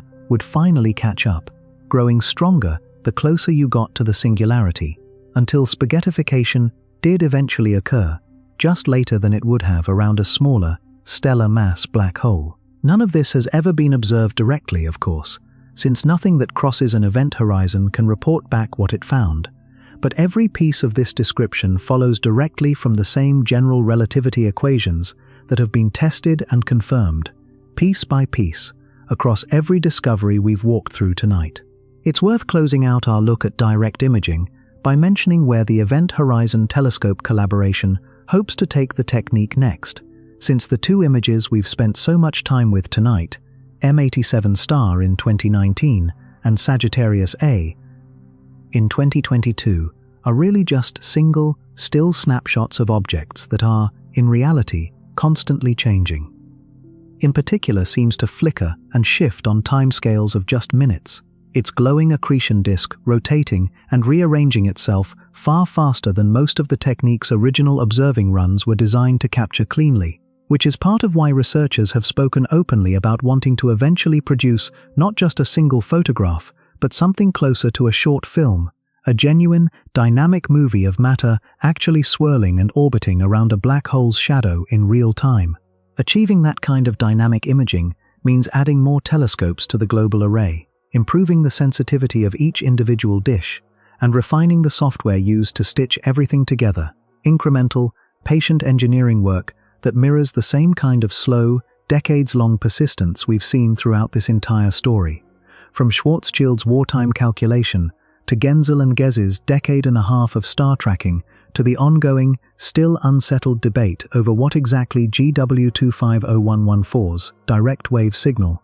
really tells us. Nothing about this field has ever moved quickly. It moves carefully, correction by correction, confirmation by confirmation, which is part of why the story has taken this long to tell, and part of why it isn't finished yet. There's a small human piece of history worth folding back into, that Chandrasekhar limit we mentioned earlier, back when we were tracing the path from white dwarf to neutron star to black hole, because the number itself came out of a genuine scientific dispute, not a quiet, uncontested calculation. Subramanian Chandrasekhar worked out his famous mass limit as a young man, still in his early 20s, during a long sea voyage from India to England in 1930, and he presented the resulting theory formally at a meeting of the Royal Astronomical Society in London in January of 1935. The established authority in the room that day was Arthur Eddington, one of the most respected astrophysicists in the world at the time, and rather than accepting the young Chandrasekhar's conclusion that sufficiently massive stellar remnants must collapse past the white dwarf stage entirely, Eddington publicly and forcefully rejected it, arguing that nature would surely find some way to prevent such an extreme, seemingly absurd outcome from ever actually occurring. Chandrasekhar was, by every account that survives from that meeting, deeply shaken by the public dismissal from a scientist he deeply respected, and the disagreement effectively pushed him away from this particular line of research for years afterward. Decades later, of course, Chandrasekhar's original calculation was thoroughly vindicated, becoming a cornerstone of modern astrophysics, and in 1983 he received the Nobel Prize in Physics for exactly the theoretical work Eddington had once dismissed outright. It's a useful, humbling footnote sitting quietly behind the entire formation story we walked through earlier, a reminder that even black holes themselves, before they were ever observed, had to survive being argued over by the very scientists who should have recognized them first. It's worth adding one more layer of texture to the gravitational wave story too, describing what actually happens, structurally, during the brief window a merger produces a detectable signal. Since the process breaks down into three distinct phases physicists have named individually. The first is called the inspiral, the long, gradual phase where two black holes orbit each other,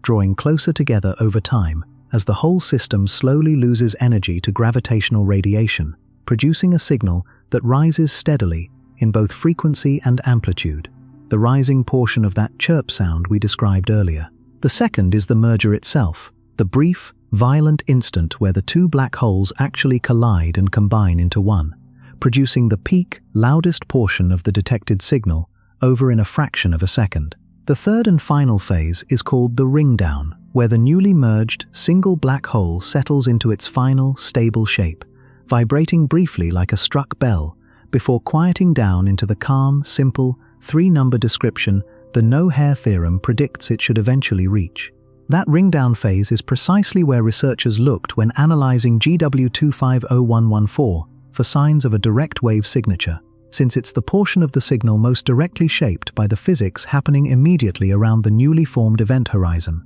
the last few notes of the bell fading out before everything goes quiet again. Let's wander back through everything slowly, one more time, the way you might retrace a familiar walk right before falling asleep. Except this time, we can walk it with a little more detail than we had at the very start. It began with Einstein in 1915, describing gravity not as a pull, but as a curve, the shape space-time itself takes on whenever mass is present, an idea that grew out of the simpler equivalence principle he'd already worked out years earlier, the strange but provable notion that gravity and acceleration are two faces of the exact same thing.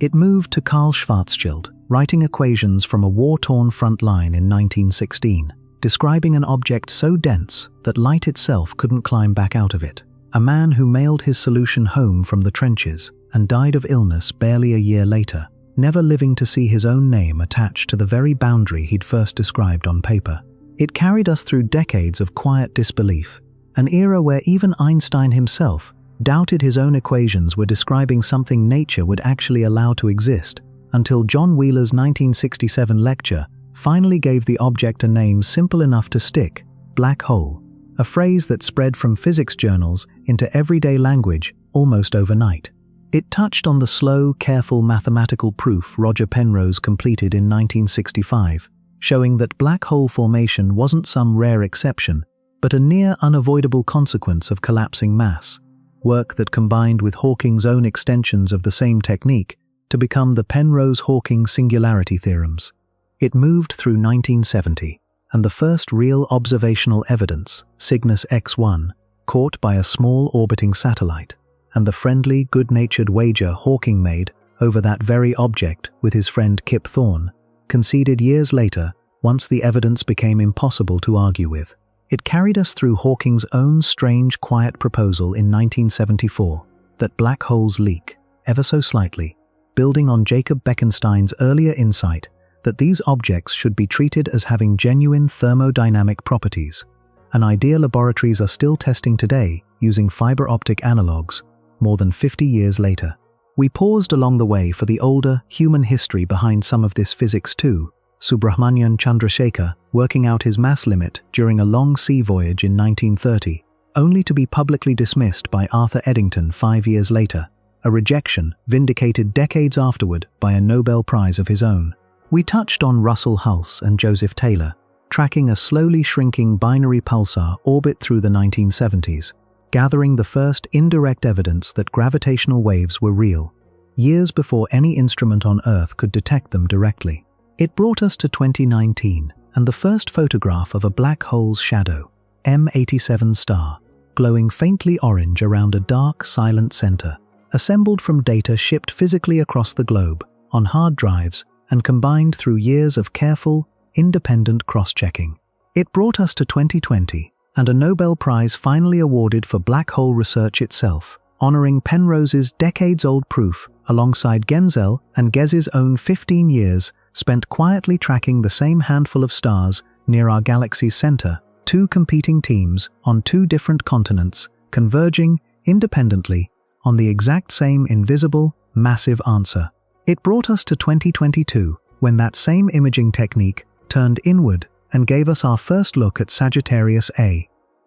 itself, the giant quietly anchoring our own galaxy, 27,000 light-years from the room you're resting in right now. It touched on stars stretched into impossible shapes by tidal forces, spaghettification, a grim word for a genuinely real effect, gentler around a supermassive giant than around a small stellar remnant, strange enough on its own that it's worth remembering even after everything else fades. It touched on time slowing to a crawl right at the edge of a horizon, two honest witnesses to the exact same fall, walking away with two completely different stories about when it finished happening. One falling forward into a boundary that never quite announced itself, the other watching from a safe distance as an image simply faded into deeper and deeper red before disappearing from view entirely. It touched on the glowing accretion disks that make these dark objects visible at all, the gravitational lensing that bends their light into looping, impossible arcs, and the strange, quiet fact that every photograph we've ever taken of a black hole is really a picture of everything surrounding it, rather than the thing itself. It carried us through gravitational waves rippling out from collisions so distant and so violent that by the time they reached our detectors here on Earth, they'd been traveling since before some of the stars in our own sky had even formed, first detected in September of 2015, honored with a Nobel Prize of its own in 2017, and eventually refined into GW 250114, the clearest signal ever recorded, loud enough to confirm Hawking's own area theorem directly, and clear enough to spark an ongoing, healthy scientific argument over whether its ring-down phase really does carry the fingerprints of an event horizon itself. It reached into 2025 and 2026, into flares caught for the first time in new wavelengths of light, into a black hole pair possibly rewriting the record books out in the galaxy Abell 402 BCG, into a distant galaxy dimming within a single generation, and into a careful, ongoing search for whether black holes might, after everything, leave behind a small trace of everything they ever swallowed, a tiny remnant quietly holding on to information physicists once assumed was gone for good. It wandered too into ideas still waiting for their own evidence, white holes and wormholes, mathematically valid but never once observed, primordial black holes that might, if they exist at all, help explain the invisible dark matter holding entire galaxies together, and the enormous, mostly invisible population of ordinary black holes drifting quietly through our own galaxy by the tens of millions, revealed only through the faint gravitational wobble of a nearby star, the way Gaia BH1 gave itself away just 1,600 light-years from where you're resting right now, close enough, in cosmic terms, to be practically a neighbor, and yet far too distant and far too dark to ever be anything more than a quiet, harmless fact about the galaxy we happen to call home. That's the real shape of the mystery here. Not a single answer waiting at the end, but a slow, patient accumulation of small, careful discoveries, each one adding one more soft brushstroke to a picture that's still, even now, nowhere near finished. Scientists keep circling back to these same objects, generation after generation, Schwarzschild handing his equation to Einstein, Wheeler handing the world a name, Hawking handing physics a paradox that outlived him, Genzel and Gez handing each other, unknowingly, 15 years of friendly competition that ended in the exact same answer, not because black holes have stopped keeping secrets, but because every few years, with a slightly better telescope, a slightly more sensitive detector, or a slightly cleverer laboratory analog, the universe lets us in just a little bit further than before. Even the disagreements are part of the story. Eddington doubting Chandrasekhar, Einstein doubting his own equations, Sean McWilliams raising careful questions about a direct wave signal that Sijung Ma and his colleagues believe they've found. Because that kind of open, ongoing disagreement is simply what honest science actually looks like while it's still happening, long before it settles into the tidy, confident version that eventually makes it into a textbook. So let the numbers go quiet now. Let the light years and the solar masses drift out of focus. And just picture it simply. the way it actually looks from here. A dark, curved shape, 27,000 light-years away, sitting patiently at the center of the same galaxy that holds your bed, your ceiling, and the quiet room around you right now. Still there, still forming its next mystery, long after you've drifted off, surrounded by 100 million quieter, darker, unnamed companions, scattered across the same galaxy, most of them destined to stay exactly that, quiet and unnamed, for a very long time yet. There's something worth sitting with, one final time, about the particular kind of patience this whole field demands, because it might be the most calming part of the entire story, more calming, even, than any of the individual facts we've walked through tonight. Every single discovery we've covered required someone to wait. Schwarzschild waited through a war for his equations to reach Einstein's desk, and never got to wait for anything longer than that. Wheeler waited decades for a stray phrase from one lecture to become the only name humanity would ever use for these objects. Genzel and Ghez waited 15 years, tracking a single star's orbit long enough to watch it complete just one full loop around something they couldn't see directly, trusting the math the entire time, long before any image existed to confirm what the numbers were already telling them. Hulse and Taylor waited years, timing radio pulses down to fractions of a second, watching an orbit shrink by amounts too small to notice on any single night, patient enough to let an entire binary star system slowly prove Einstein right through nothing but the quiet accumulation of measurements. The Event Horizon Telescope team waited 2 full years after their global observing run, simply to process and cross-check the data carefully enough to trust the image it produced. LIGO waited decades, from Einstein's original 1916 prediction to the instrument's first successful detection in 2015. An entire near-century of engineering, funding, doubt, and quiet persistence, just to catch a signal lasting a fraction of a second. None of that patience was wasted, and none of it happened quickly, and there's a kind of permission in that worth carrying with you as you drift off tonight. You don't have to solve anything, understand everything at once, or hold every single number we've mentioned in perfect memory by morning. The universe itself doesn't rush toward its own discoveries. It simply keeps producing them, steadily, patiently, the same way it's been producing black holes for roughly as long as stars have existed at all, waiting, without any particular urgency, for whichever generation of curious, careful people happens to be paying attention whenever the next piece finally reveals itself. Think for a moment about everything that had to hold still, quietly, for you to even be lying here tonight learning about any of this at all. Sagittarius A.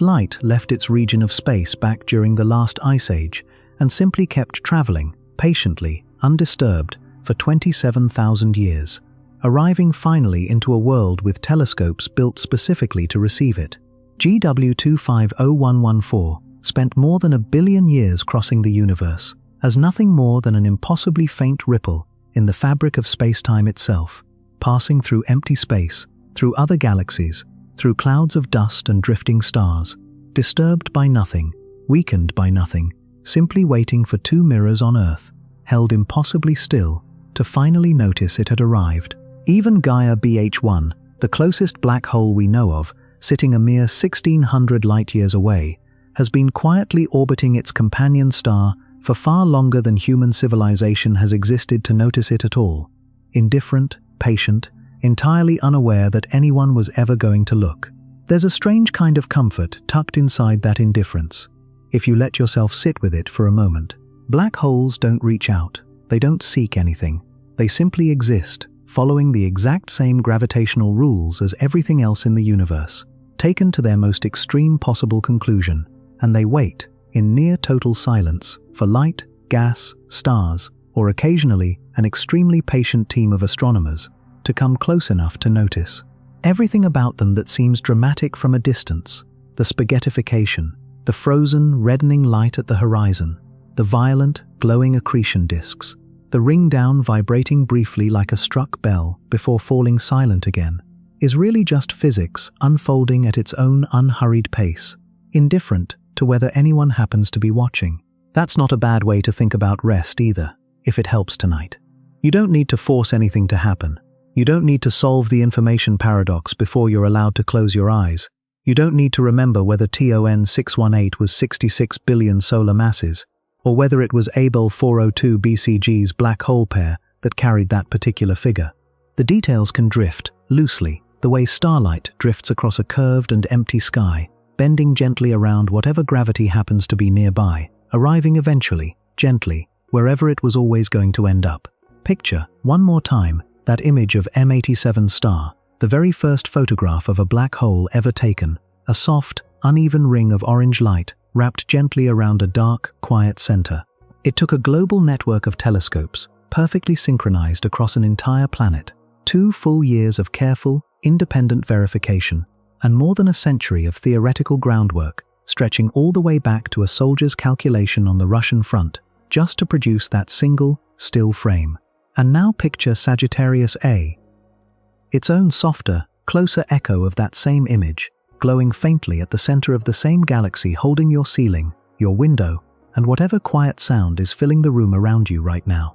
Picture the S2 star, tracing its long, patient 16-year loop around that invisible giant, completing one full orbit in roughly the time it takes a child to grow into an adult, watched the entire way by 2 competing teams of astronomers who spent that same span of years simply waiting and watching and writing down what they saw. Picture Cygnus X-1, 7,000 light-years away, quietly pulling gas from its companion star the same way it's been doing since long before Uhuru's instruments first caught its X-ray flicker in 1970, indifferent to the small, friendly wager 2 physicists once made about whether it was real at all. Picture GW250114, still crossing the universe as we speak, its signal already caught, measured, and argued over, even as the 2 black holes that produced it have long since settled into their new, combined, 3-number existence: mass, spin, and charge. Quiet now,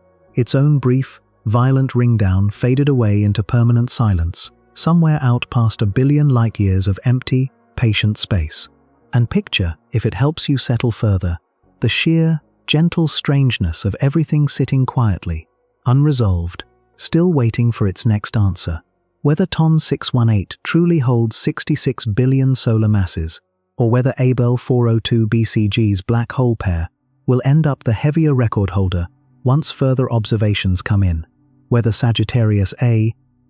really is spinning near the theoretical maximum, or whether that estimate will shift once more data arrives, whether black holes leave behind a tiny, information-preserving remnant when they finally evaporate, or whether some other explanation for the paradox turns out to be the correct one instead, whether primordial black holes exist at all, quietly making up some portion of the universe's invisible dark matter, or whether that unusual gravitational wave signal from earlier this year turns out to be something else entirely once other researchers finish checking the data. None of these open questions need to be resolved tonight, or this year, or even within your own lifetime, and that's completely fine. The universe has never been in a hurry to explain itself, and there's no reason you need to be in a hurry to understand it all at once either. There's one more piece of the mathematical history worth folding in before we let everything settle, since we've mentioned black hole spin several times tonight without properly explaining where that part of the physics actually came from.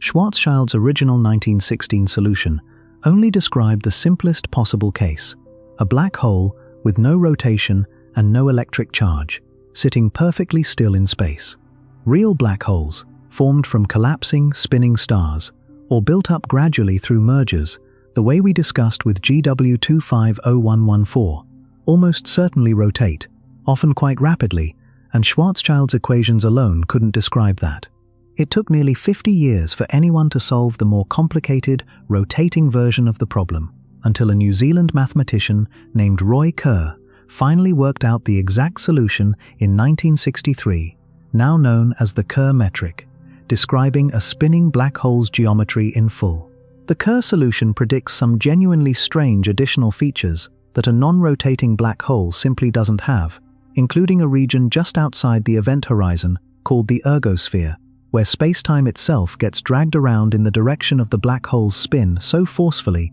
that nothing, not even light, can remain stationary there, forced to rotate along with the black hole, whether it wants to or not. It's the Kerr solution, rather than Schwarzschild's simpler original version, that researchers actually use whenever they estimate a real black hole's spin, including the recent, still-developing estimates suggesting Sagittarius A may be rotating near the theoretical maximum speed the mathematics allows. Kerr himself lived a long, quietly influential life within the physics community, and his 1963 solution remains, to this day, the single most important piece of mathematics underlying nearly every serious calculation astronomers make about real, rotating black holes anywhere in the observable universe. It's worth glancing briefly toward the future of this field too, before we let it rest, since the story is very much still being written. Ground-based detectors like LIGO, Virgo, and Kagra are extraordinarily sensitive, but they're limited by the length of tunnel available to build them on Earth, and by the constant low hum of seismic noise our planet naturally produces. To reach beyond those limits, scientists have spent years designing LISA, the Laser Interferometer Space Antenna, a planned space-based gravitational wave observatory built around 3 spacecraft, positioned millions of kilometers apart, flying in a precise triangular formation and using lasers to measure impossibly tiny shifts in the distance between them. Freed from Earth's seismic noise and able to use a far longer baseline than any ground-based instrument ever could, a space-based detector like this would be sensitive to an entirely different range of gravitational wave frequencies, potentially allowing scientists to detect the slow, gradual inspiral of supermassive black holes, the giants like Sagittarius A and M87 star, long before they ever reach the violent, rapid merger phase that ground-based detectors are built to catch. It's a patient, decades-long engineering project, much like everything else we've discussed tonight. Another quiet, careful step in the same long, unhurried effort that carried us from Schwarzschild's wartime equation all the way to a photograph of M87 star's own shadow. And there's something fitting about ending on a project still being built. A reminder that this particular bedtime story doesn't actually have a final chapter yet, only the next one, still being written, one careful measurement at a time. Let your shoulders drop a little, if they haven't already, and let your breathing settle into whatever slow, natural rhythm it wants to find. There's nothing left to track or remember for the rest of tonight. No more dates, no more solar masses, no more careful distinctions between what's confirmed and what's still waiting on further study. All of that can simply rest now, the same way the objects themselves rest, out there, unbothered, 27,000 light-years away, and 55 million light-years away, and 10 billion light-years away, all at once, each one existing at its own pace, on its own timescale, completely unconcerned with whether anyone back on a small, quiet planet happens to be awake to think about them. Somewhere above the roof over your head, whether you can see it tonight or not, the same galaxy that's been quietly turning for longer than human beings have existed, keeps turning. The same way it turned through the last ice age, the same way it turned while Schwarzschild wrote his equations in a tent on the Russian front, the same way it turned through every single year Genzel and Gez spent patiently watching one star complete one orbit, the same way it's turning right now, gently, while you lie here listening to this. Sagittarius A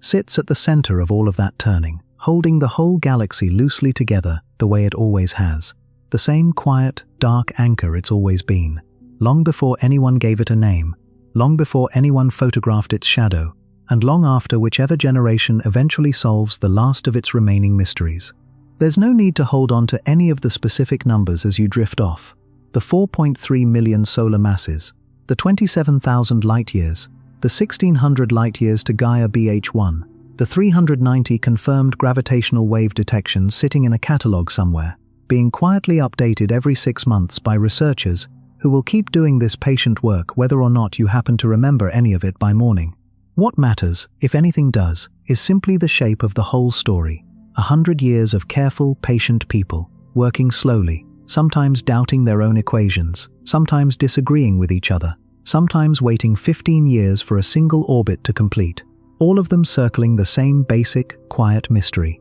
What happens when gravity finally wins completely? What's left behind when a star runs out of ways to hold itself up? And what, if anything, survives the fall? You don't have to answer that tonight. Nobody has fully answered it yet, not even now, not even with photographs, not even with gravitational telescopes listening for ripples a billion light-years old, not even with a Nobel Prize or two along the way. It's simply going to keep sitting there, patiently, the way it always has, while you rest, and while tomorrow arrives, and while somewhere out past the edge of everything you can see tonight, a dark, quiet shape keeps turning, slowly, taking its time, the same way it always does. If you're still awake, let's drift through one final, gentle detail, a small connective thread tying together several things we've already covered tonight. That black hole area theorem Hawking worked out, the one so precisely confirmed by GW 250114 decades later, is really just a black hole version of a much older,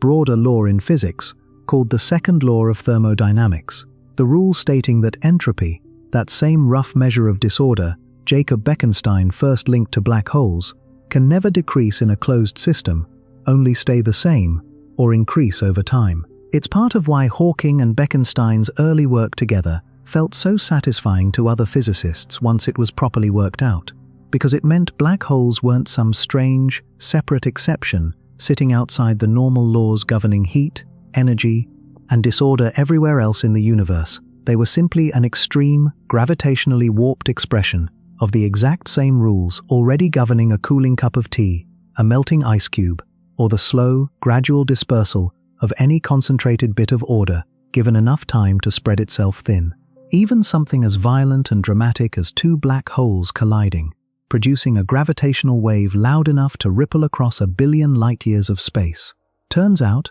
underneath all that drama, to simply be entropy quietly doing what entropy always does, increasing, patiently, the same way it does everywhere else, all the time, everywhere you look. That's a fitting note to rest on, honestly, because it means the black holes we've spent this entire night with aren't really foreign or separate from anything else in your experience. They're simply the same familiar physical rules, the same gentle tendency towards settling, spreading, and quieting down, taken to their most extreme possible conclusion. Even the word entropy itself has a fittingly calm origin, coined in the mid-19th century by physicist Rudolf Clausius, from Greek roots meaning transformation, a word originally built simply to describe heat quietly changing form within a steam engine, long before anyone imagined it would eventually be used to describe black holes billions of light-years away. Your own tea cooling on a nightstand somewhere, the fading warmth of a blanket losing heat to a cool room, the slow, steady spread of quiet through a house as everyone in it drifts off one by one, and a black hole's horizon area slowly, inevitably growing every time two of them merge. These are all, in some deep and genuine sense, the exact same story, told at wildly different scales, playing out at wildly different speeds, but following, underneath it all, the exact same patient, unhurried rules. We started this video with a simple premise, that these are the strangest, most patient objects in the entire universe, and hopefully, by now, after everything we've walked through together, that idea feels a little less like an opening line and a little more like something you've actually come to understand from the inside. Patient in how they form, waiting through millions or billions of years of ordinary stellar life before a single, final collapse. Patient in how long it took humanity to even believe they were real, from Schwarzschild's doubted equation in 1916, to Einstein's own private skepticism,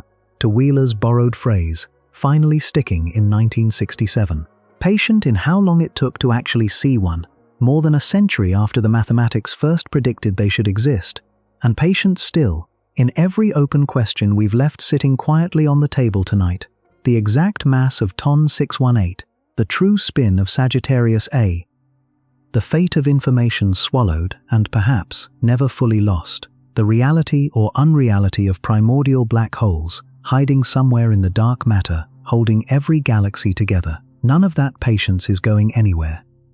We'll still be sitting at the center of the Milky Way tomorrow night, and the night after that, and for a length of time so far beyond an ordinary human lifespan that comparing the two barely makes sense as an exercise at all. The gravitational waves still crossing the universe from mergers we haven't detected yet will keep arriving, steadily, patiently, for LIGO, Virgo, and Kagra to catch, and eventually for Lisa to catch as well, once it's finally launched and listening from its own quiet orbit, far from Earth's noisy, seismic hum. The 100 million or so quiet, dormant black holes scattered invisibly through our own galaxy will keep drifting along their own orbits, revealing themselves only rarely, only when a companion star happens to wobble in just the right way for an instrument like Gaia to notice. And you, resting here right now, don't need to hold on to any of it too tightly. This was never really a test, just a slow, careful walk through everything scientists have patiently pieced together about the strangest objects they've ever found,